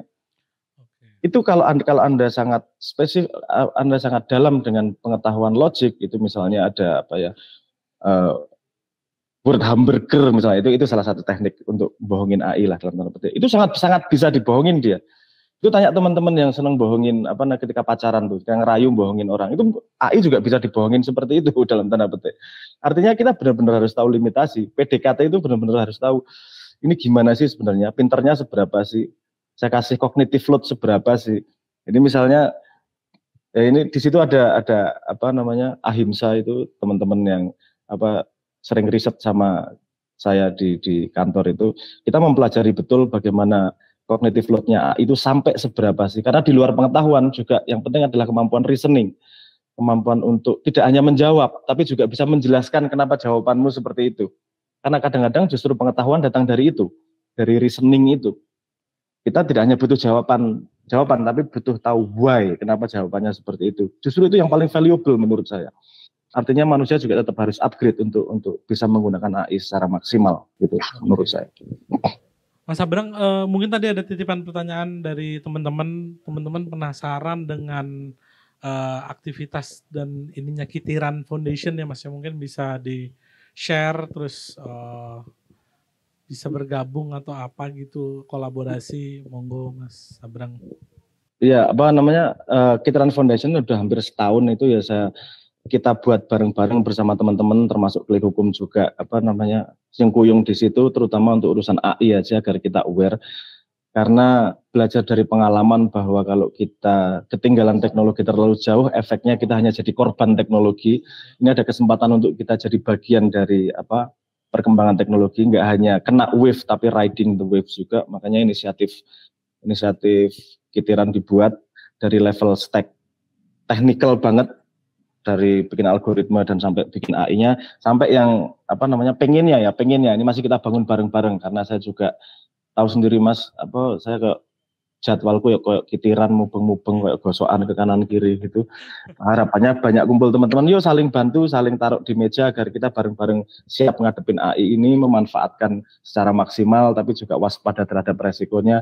Intinya inisiatif teman-teman yang kumpul, misalnya yang nggak paham prompting itu, teman-teman di Kitiran ada banyak yang sangat ahli prompting, dengan segala macam tekniknya, dengan segala macam tesnya dan jailbreaknya dan seterusnya, karena memang kita butuh banyak komponen untuk bisa bersinergi agar bisa memanfaatkan ini secara komunal, secara maksimal. Gitu intinya, sebenarnya wadah untuk itu, Mas. Oke. Terima kasih Mas Sabrang. Mungkin ada pertanyaan Bapak Ibu? Mas Edo, kebetulan ini ada teman kita. Beliau ini seorang, ya bisa dibilang produser musik lah ya. Yang habis kena korban AI, yang bisa bikin lagu, bisa bikin note, bahkan bisa ngisi suara langsung. Nah, biar relevan kita kasih ya. Silakan Mbak Hai, apa kabar? Waduh. Oke, selamat sore. Assalamualaikum warahmatullahi wabarakatuh. Waalaikumsalam. Perkenalkan teman-teman semua, mungkin belum pada ngelihat saya. Nama saya Nadia Cipta Laksminta, bisa dipanggil Nadia ya. Saya ada usaha kecil-kecilan, masih kecil banget, namanya NACL Entertainment, itu pembuatan jingle audio production seperti itu. Dan ya nyambung banget dengan kata AI gitu ya. Kalau sejauh ya, saya juga orang awam juga tentang komputer mungkin ya. Jadi AI itu menurut saya kan artificial intelligence gitu, kecerdasan buatan. Nah, tapi untuk di era-era sekarang, kata AI itu lebih ke kotakan apa-apa otomatis, apa-apa instan seperti itu. Nah, sedangkan sebenarnya ketika saya mengolah musik ya, atau mengolah audio di komputer, itu menggunakan plugin gitu ya, sesuatu plugin gitu ya, yang untuk mengubah audio A, nanti ketika saya pasang plugin menjadi suara B seperti itu. Itu aja sebenarnya sudah termasuk intelijen ya, atau kecerdasan gitu. Nah, perbedaannya gimana sih, atau istilahnya kok bisa sekarang apa-apa menjadi otomatis di luar, mungkin tinggal drag and drop aja ke website atau seperti apa gitu kalau AI yang sekarang mengenai digital audio gitu atau audio. Mungkin bisa dijawab tentang AI-nya aja gitu. Pengguna Suno. Kita rangkum beberapa pertanyaan Mas Edo. Boleh. Tapi sebelum itu, kenapa ya kalau di setiap sharing senja? Habib menanya. Oh iya. Silakan, Habib. Setiap sharing senja, semua teman-teman ini ngakunya UKM semua. Mulai yang dari omsetnya 3M sampai 5M per bulan, ngakunya UMKM loh. Kenapa suka merendah gitu ya? Asal di bawah 4,8 kan masih UMKM. Enggak, kita kan udah bilang kalau sharing senja itu enggak pernah datengin dinas pajak ya. Santai aja. Enggak, emang sejak kapan sih Moy UMKM sekarang? Mas, kalau ketawa kayak tuh UMKM resiko diutangin Mas. Saya ini 4,8 tapi CV-nya 4. Iya, iya. CV-nya 4, terus saya perkenalkan dengan bangga teman saya, salah seorang juaranya Diploma Success Challenge dari Jogja. Ya udah, terima kasih, pergi lagi. Oke, Hadar. Halo semuanya, assalamualaikum warahmatullahi wabarakatuh. Saya Hedar. Sebenarnya aku pernah lihat sih Mas, The Tribes itu emang sering ke kantor pajak. Jadi aku nggak tahu bahasa-bahasa di situ. Videonya dimasukin ke sana nggak sih? Bener, kan kita nggak pernah tahu videonya di store kemana gitu kan. Videonya jadi materi AI-nya buat Dirjen Pajak. Oh, gitu. Terima kasih. Ini sih tadi ada relate juga sama pertanyaan sebelumnya Mbak Nadia gitu kan. Kita tahu paham kalau setiap teknologi itu pasti ada perubahan di zamannya gitu kan. Dari mungkin dulu mulai dari HP mulai jadi Android, mulai macam-macam, akhirnya kita ketergantungan dengan hal itu. Yang aku pengen tahu adalah tadi fundamental apa yang kita harus siapin, kan pasti ada sisi efek samping tadi dibilang juga Mas Abrang gitu kan, pasti ada efek samping. Efek samping apa sih yang ketakutan terbesarnya dari pelaku AI sendiri untuk yang akhirnya bisa menyebabkan mungkin hal negatif yang muncul. Jadi sebelum hal negatif itu muncul atau persepsi kita yang menganggap itu negatif, apa sih yang harus kita siapin dan kemungkinan apa yang bakal timbul dengan adanya AI ini gitu. Secara sosial, secara hal-hal lainnya sih. Itu aja dari aku, thank you. Santai dulu. Masih ada satu lagi. Silahkan. Kita rangkum. 3 pertanyaan ya, 3 pertanyaan. Yang Moy Group kayaknya udah nggak geget mau jawab gitu. Mau bantah. Bimo, Mas Bimo, ayo Mas Bimo sekalian. Maaf ya, di 2024 kami masih menggunakan kabel. Kayak nggak ada teknologi wireless. Oke, yuk. Halo, selamat sore. Selamat sore Mas. Terima kasih kesempatannya, seru banget diskusinya juga, udah sharing juga. Mungkin saya punya pertanyaannya di perspektif yang beda ya. Karena saya di sini sebenarnya ikut sama bos saya gitu kan. Jadi yang pengusaha bos saya gitu kan. Tapi di saya sendiri komunikasinya lebih banyak memang dengan customer atau klien dan juga ke tim. Nah, kalau dari tadi kan kalau aku simpulkan AI ini sangat membantu pekerjaan dan sangat berguna untuk pengusaha menaikkan value produknya atau menaikkan value delivery-nya gitu ya. Tapi menurunkan cost-nya. Sedangkan menurunkan cost ini kan sebenarnya perlawanannya dengan cost kami sebagai pekerja nih. Ya kan? Okay. Kita kan pengennya tetap nih, ya kan? Ya. Sedangkan kalau AI kan gak butuh makan ya. Kita kan honor-olasan kan ya, kayak jam 12 kita mesti cari ke burjo termurah dengan menu termurah agar bisa gaya hidup termahal gitu kan. Ya, yang betul. Mau saya tanyakan sebenarnya bukan tentang mengkontranya ya, tapi aku senang banget dengan bahasa tadi adaptation is the most valuable currency sekarang ini. Saya pengen coba untuk kemudian mengambil posisi bagaimana bisa beradaptasi sebagai orang yang di dalamnya, tim di dalamnya, apa yang bisa kita upgrade dan apa yang bisa jadi titik tengah bahwa karyawan itu juga tetap punya value ketika yang dikerjakan sekarang ini secara clerical itu tuh di AI gitu. Katakanlah saya sebagai misalnya di divisi yang strategik gitu ya. Memang sangat berguna ketika dapat insight-insight yang kadang-kadang oh iya butuh teman tektokan.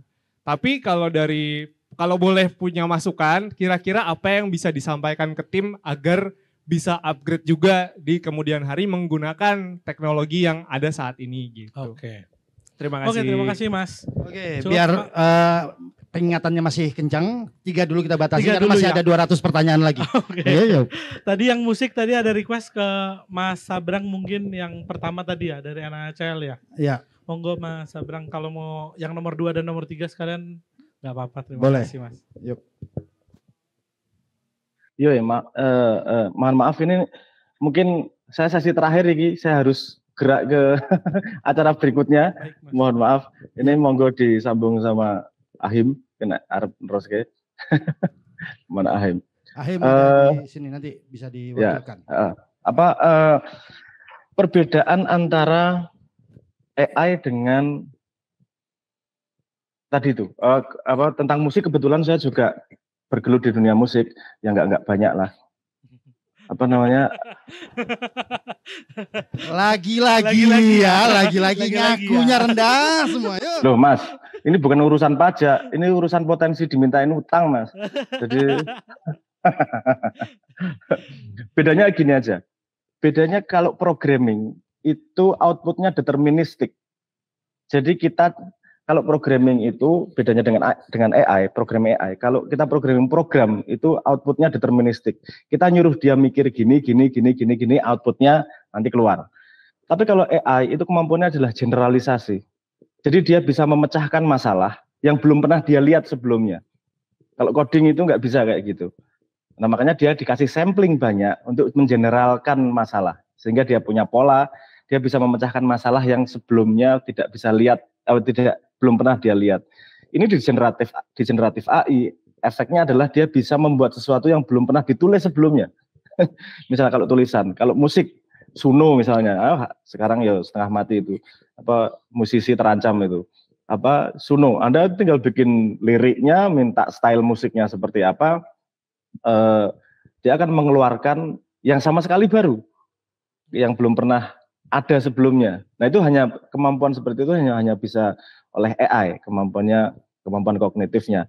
Dan efeknya adalah, efek paling mengerikan adalah teori yang disebut sebagai dark forest. Itu jadi nanti akan datang sebuah masa di mana kita nggak tahu konten itu buatan manusia atau buatan AI.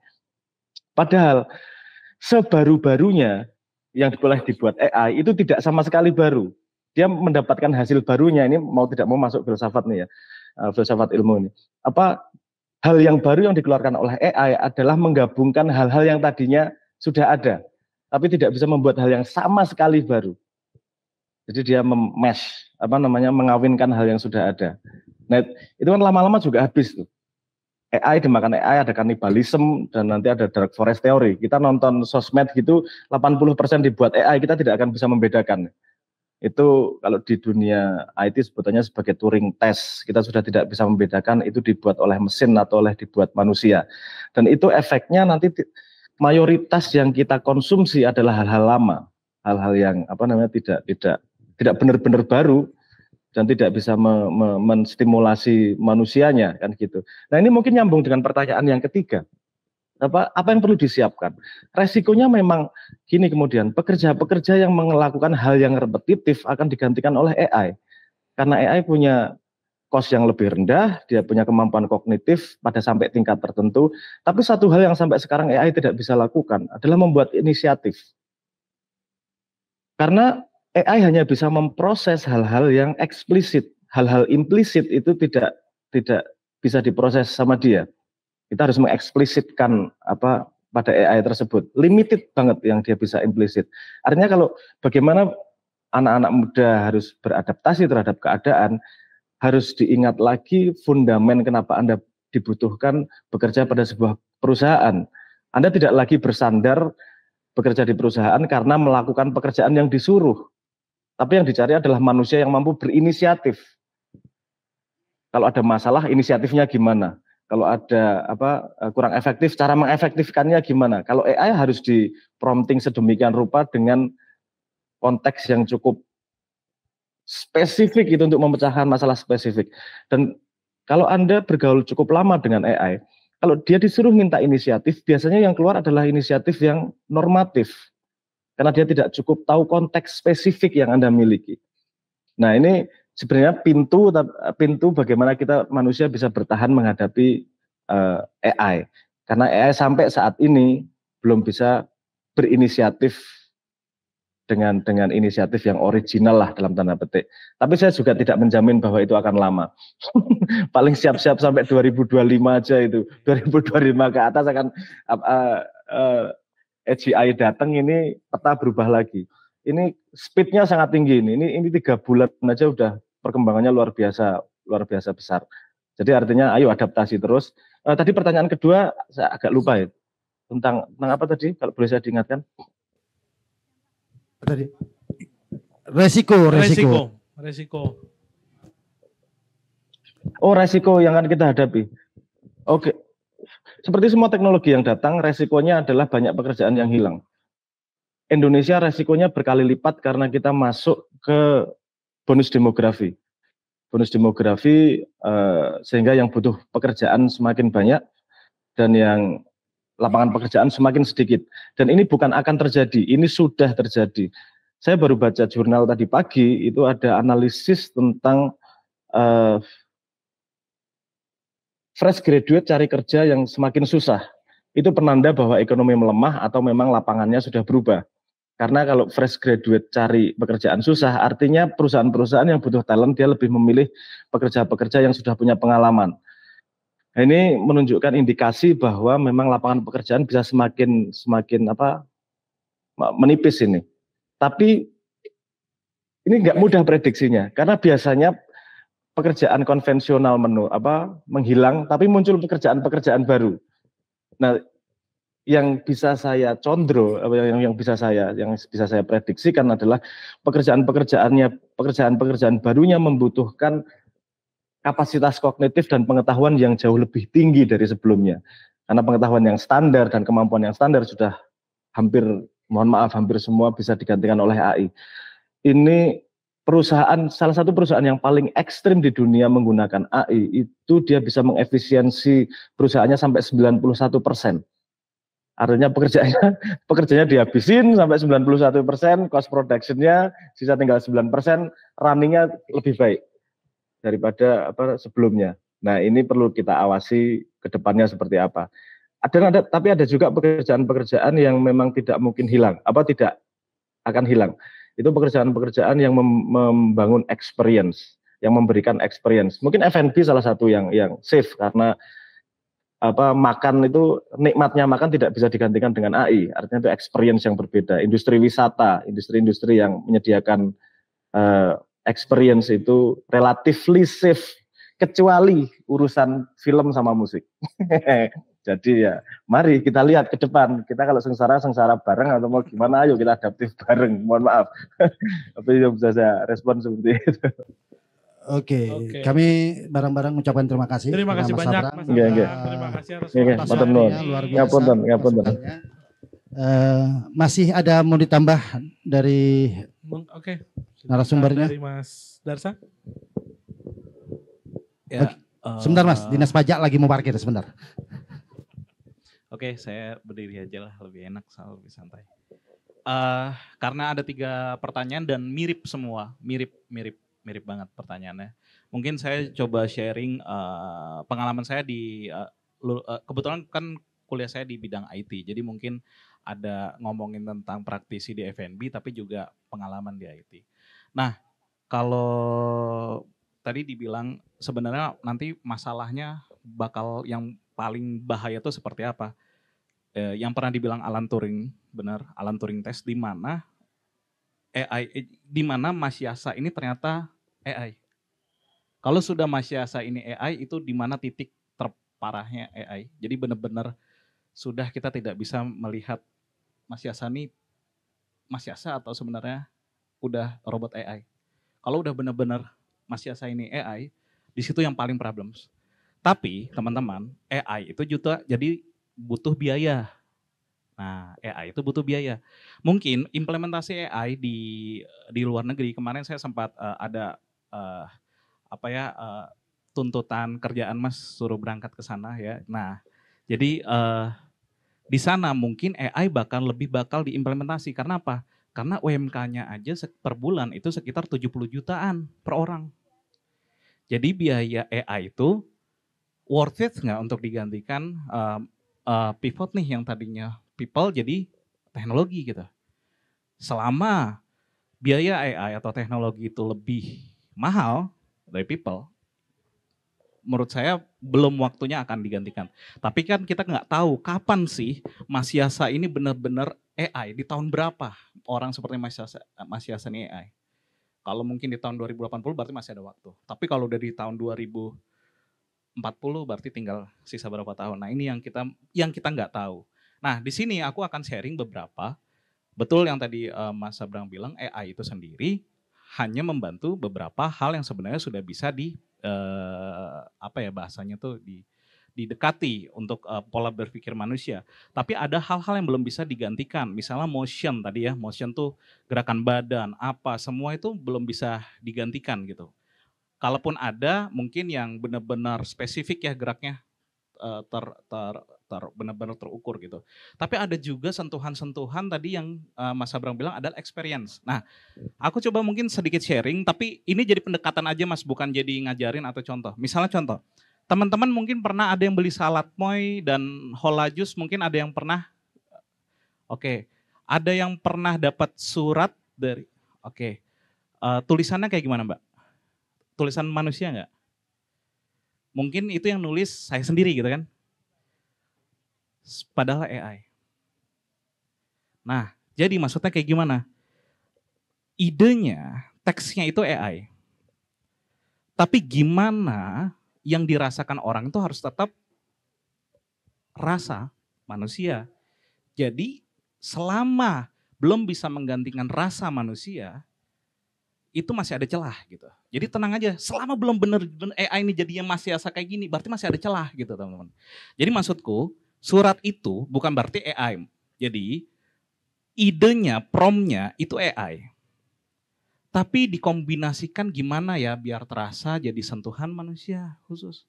Jadi aku minta anak-anak, aku scan tuh teksnya, tulisan mereka tuh aku scan. Jadi nanti aku bikinkan font sendiri untuk dari yang AI tadi menjadi pendekatan manusia gitu. Dan akhirnya dibikin surat, dibikin cap. Jadi fully itu nggak semuanya AI, tapi dibantu tadi kan, dibantu AI. Nah, so buat teman-teman aku nggak bisa mengajarkan di sini, jadi mungkin ini pendekatan aja. Jadi misalnya tadi industri musik, pasti ada loh bagian di industri musik yang belum bisa rasanya digantikan AI gitu. Benar nggak? Misalnya contoh, di sini ada yang industri apa namanya, hotel gitu. Sekarang udah ada teknologi, misalnya contoh kemarin saya ke Melbourne tuh ada dia bener-bener AI yang jadi ngomong dan lain-lain dia udah, tapi kan bentuknya masih layar. Teman-teman ngerasa dihargain nggak? Nggak kan? Dia bisa nggak cara ngomongnya kayak kita, tapi gesturnya, rasanya, sentuhannya belum bisa digantikan. Gitu. Berarti masih ada celah nih selama AI sendiri belum jadi kayak Mas Yasa gitu. Berarti masih ada celah yang masih bisa kita gunain. Jadi mungkin beberapa kerjaan itu pakai AI, tapi tetap yang memang itu sentuhan people sendiri ya gunakan itu karena itu yang membedakan tadi. Contoh makanan gitu ya. Misalnya makanan, mungkin kalau AI ini udah kalau udah teknologi repetitif pasti makanan bakal yang jadi gitu-gitu aja nggak sih? Ngulang-ngulang. Akhirnya ada model usaha yang kayak Mas siapa? Aduh lupa aku. Yang dia bikin konsepnya di serve di depan, dilayanin experience, jadi kayak di treat, bener kan? Jadi pengalaman itu kan sulit untuk masih digantikan. Jadi teman-teman di sini khususnya tadi ada yang pertanyaan nomor 3 adalah, nah dari sudut pandang karyawan nih, mungkin saya di sini akan jawab dari sudut pandang saya sebagai kapitalis. Tapi juga saya sudut pandang sosialis sebagai, kalau saya nanti jaga-jaga jadi ya wali kota, gubernur atau apalah nggak tahu lah gitu ya. Jadi saya punya 2 sudut pandang gitu.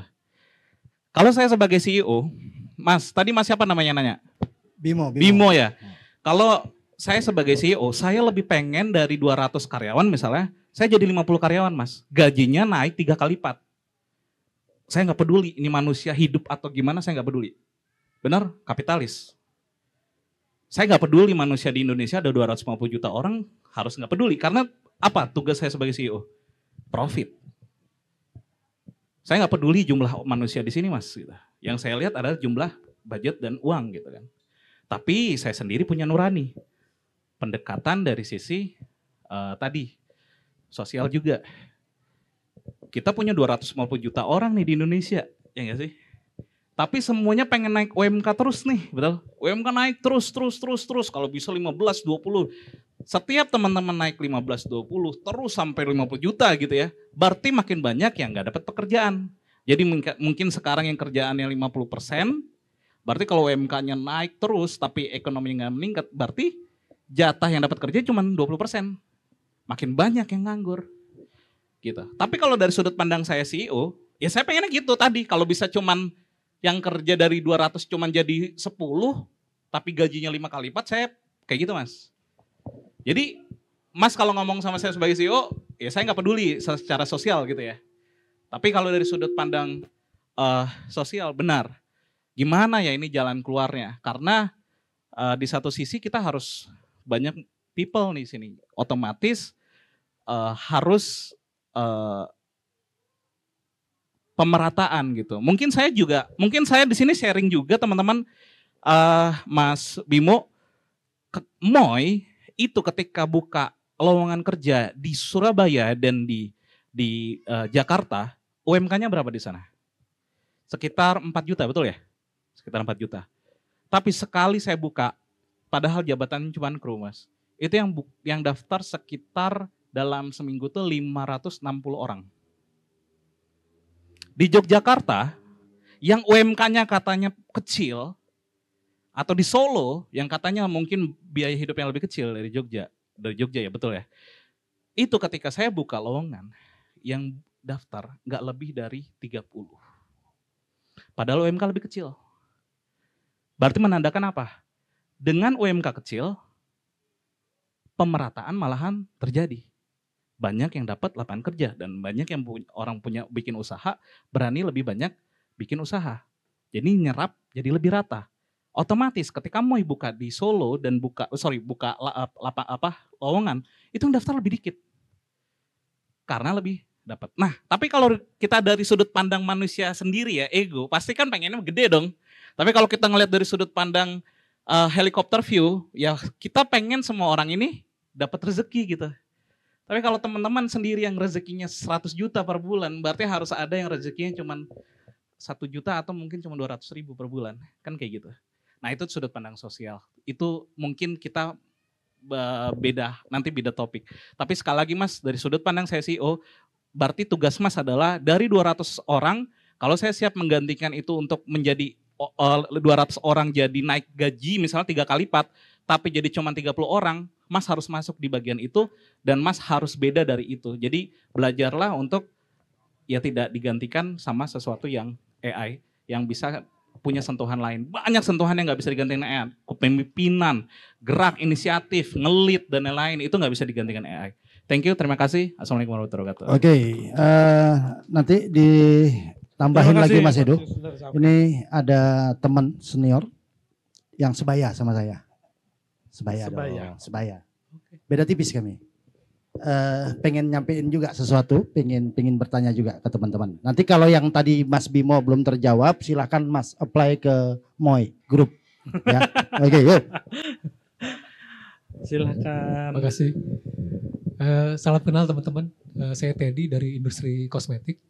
Salam kenal Pak. Ya, jadi untuk AI ini pastinya tadi saya sempat bicara ngobrol sama Mas Yasa, Mas Darsa, sama Prof.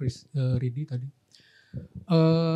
Challenge-nya sekarang adalah memang AI ini secara mindset itu memang hanya diperuntukkan untuk perusahaan yang bergerak di bidang teknologi dan digital gitu ya. Tapi untuk kami sendiri ini kami pakai juga gitu ya. Pakai juga tapi gini, itu dalam sudut pandang sebagai gimana caranya yang namanya bisnis ini bisa bergerak dengan cepat gitu ya. Tetapi kami juga belajar bahwa memang ada beberapa hal, contohnya gini, kalau teman-teman di marketing pasti paham ada yang namanya conversational marketing ya. Jadi conversational marketing itu lebih ke arah ke customer experience gitu. Jadi kalau di luar negeri, kalau orang nanya barang ini masih ada apa enggak, terus dibilang enggak, sudah habis, ya sudah that's it gitu. Tapi kalau di Indonesia, itu bisa jadi panjang tuh. Ya. Bisa jadi panjang dan itu memang masih jadi andalan gitu ya seperti itu.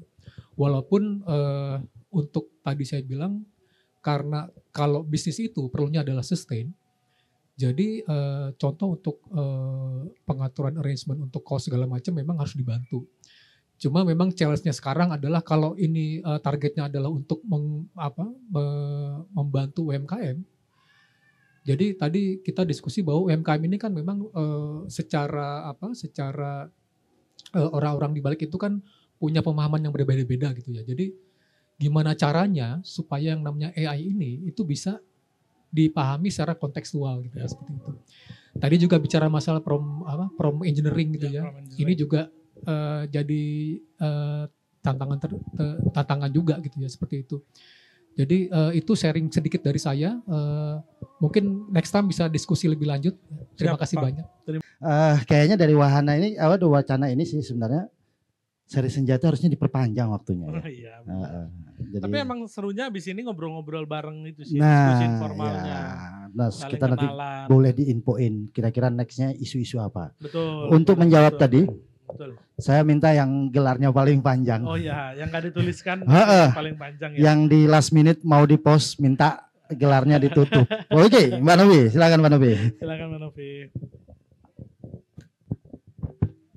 Apa nih, mungkin secara keseluruhan tadi kalau dari pertanyaan-pertanyaan itu kan sudah dijawab oleh Mas Abrang dengan lengkap gitu ya. Kalau saya ini hanya tim hore yang menambahkan. Jadi intinya mungkin kembali lagi kalau saya lebih ke sharing gitu ya.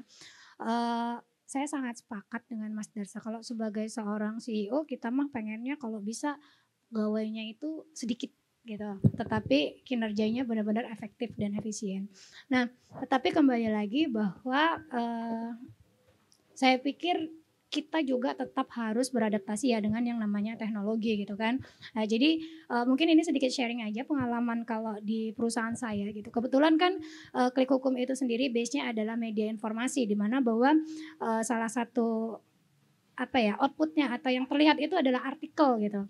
Nah, di awal-awal munculnya ChatGPT gitu ya, itu tulisan artikel di Klik Hukum itu banyak banget yang ternyata dibuat pakai AI gitu. Nah, di sini kita mulai berpikir kalau semua penulisnya itu pakai AI, kan nggak mungkin kita stop. Jadi kita lebih akhirnya berpikir untuk bagaimana caranya kita sendiri Klik Hukum itu beradaptasi dengan AI.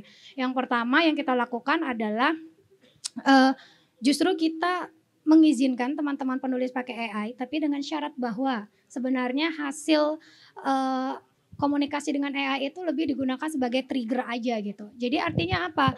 Artinya kalau tadi Mas Abrang bilang tak kenal maka tak sayang gitu. Justru di sini penulis-penulis ini kita ajarkan untuk dia familiar dengan penggunaan AI gitu. Agar apa? Agar kinerjanya jauh lebih optimal gitu. Yang tadinya misalnya dia POV-nya sangat terbatas gitu, dengan adanya AI, dengan kita okekan gitu ya untuk mempergunakan AI, justru jadi kinerjanya jadi lebih baik, sudut pandangnya jadi lebih luas seperti itu. Jadi lebih ke adaptasi dan kita welcome banget dengan yang namanya AI itu. Terus kemudian selain itu saya pikir di antara semua ini AI itu tidak akan optimal kalau kita tidak bisa nge-prompt. Jadi kembali lagi seperti tadi Mas Abrang sampaikan, agar kinerja kita juga optimal, agar penggunaan AI juga kita optimal gitu, sebisa mungkin kita dekat dengan AI dan kita belajar semaksimal mungkin tentang prompting. Kalau menurut saya gitu sih. Jadi memang adaptasi, kalau tadi ditanya adaptasi yang paling baik gimana gitu terhadap AI, justru kita mendekat dengan AI dan kita mulai untuk mendalami prompting gitu. Itu bisa lebih optimal. Mas Yasa ada statement, closing statement sekaligus. Nanti sisanya kita sharing. Baik. Jadi untuk kemudian kita menyimpulkan dari berbagai obrolan kita dari tadi sejak sore jam 3-an tadi, banyak obrolan mengenai AI yang kemudian membuat orang itu FOMO, terus mencari cara untuk kemudian gimana caranya menerapkan AI. Dan kemudian bagi kebanyakan orang, AI itu tidak lebih dari kembali lagi tools yang kemudian bisa kita gunakan. Jadi kita ada obrolan mengenai mungkin kedepannya kita bisa kemudian menganggap bahwa imperfection itu apa yang kita cari kemudian apabila AI udah cukup banyak di luar sana gitu ya. Nah kembali lagi AI untuk UMKM kita akan pada fasenya untuk pasti menggunakan AI di setiap lini bisnis kita, di setiap proses bisnis kita.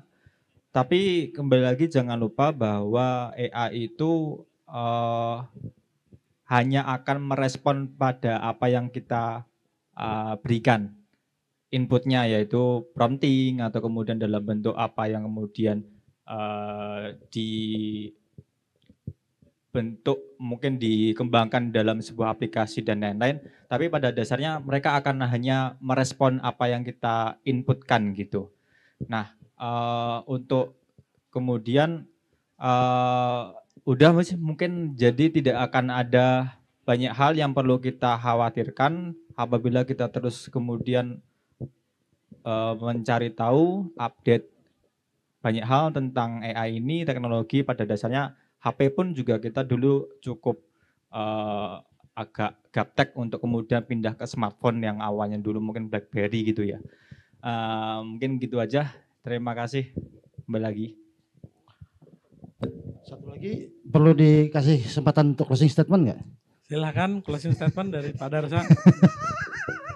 Oke, closing statementnya buat teman-teman PKJ bikin workshop prompting engineering ya silakan ditunggu. Jadi jangan, ini kan baru permukaan, kalau bisa teknikalnya kita bisa join lah belajar gitu.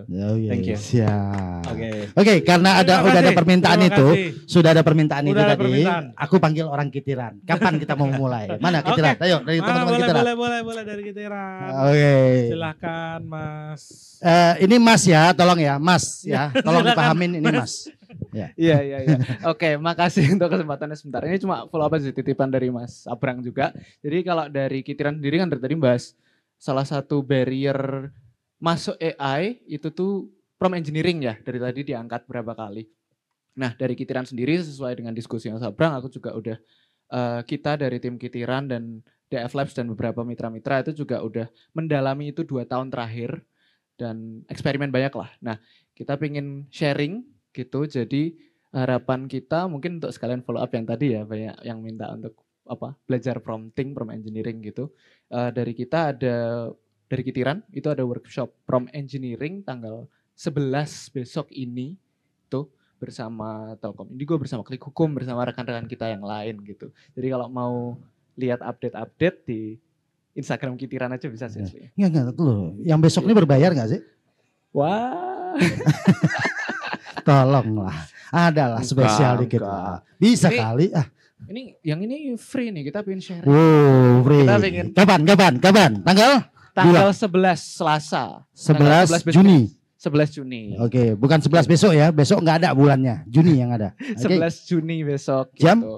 Jam mulai start tuh habis Isya. Jadi jam 7 sore. Jam 7 malam ya. 7 sore. Di mananya kita? Kalau kita jadi di lokasinya sih di markas Telkom Indigo. Nanti mungkin lokasinya secara detail nanti kita share di poster dan lain-lain. Gitu. Oke, nanti kita share-sharean di sosial media ya. Just ikut. Dan kami berharap dari Sharing Senja dari PKJ hal-hal kayak gini nih yang bermanfaat kita akan terus sharekan. Lu nambah mulu. Udah dong. Info. Jadi untuk Sharing Senja kali ini adalah judulnya AI for SME, tapi next month di bulan Juli kita juga ada AI for SME bekerja sama dengan Google Indonesia.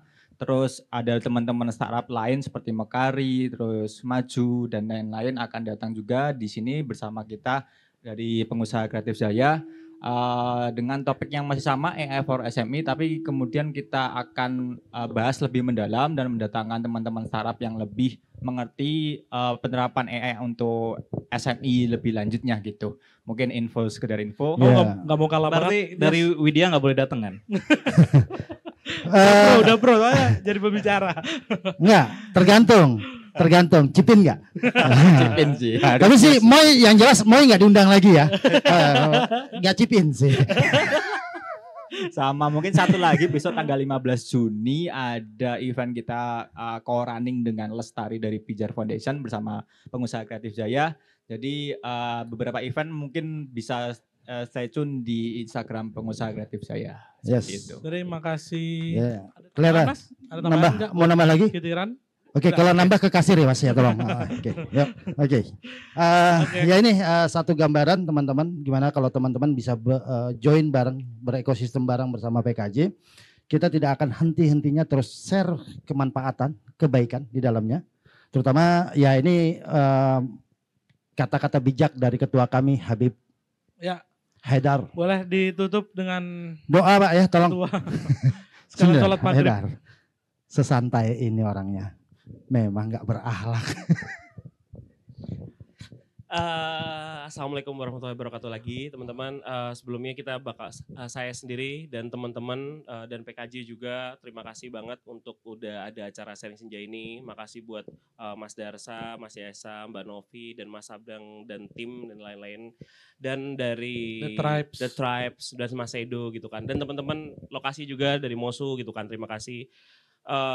kita semua sama-sama pengen bahwa akan sering adanya acara sharing senja dan apapun itu kemarin banyak bahasan di sana kita mungkin akan lebih sering sharing senja, mungkin kita juga ada kelas, kita akan kerja sama pihak manapun. Jadi kita tuh selaku PKJ sendiri tuh kita pengen banget untuk bisa kolaborasi sama banyak pihak. Tujuannya sama, kita kan dulu pengennya naikin ekonomi Jogja gitu kan. Sesuai tadi apa yang juga disebut sama Mas Darsa gitu kan. Kita pengen ya kalau kita sebagai pengusaha bisa bermanfaat untuk banyak orang ya itu adalah goalsnya PKJ sih di awal gitu kan. Jadi terima kasih buat semua teman-teman dan pihak yang menyelenggarakan acara ini gitu kan. Aku kembalikan lagi ke Bapak Goyo dan Mas Edo. Oke. Udah. Oke, ya, terima kasih buat kehadiran teman-teman. Mohon maaf atas segala kekurangannya. Wabillahi taufiq wal hidayah. Assalamualaikum warahmatullahi taala wabarakatuh.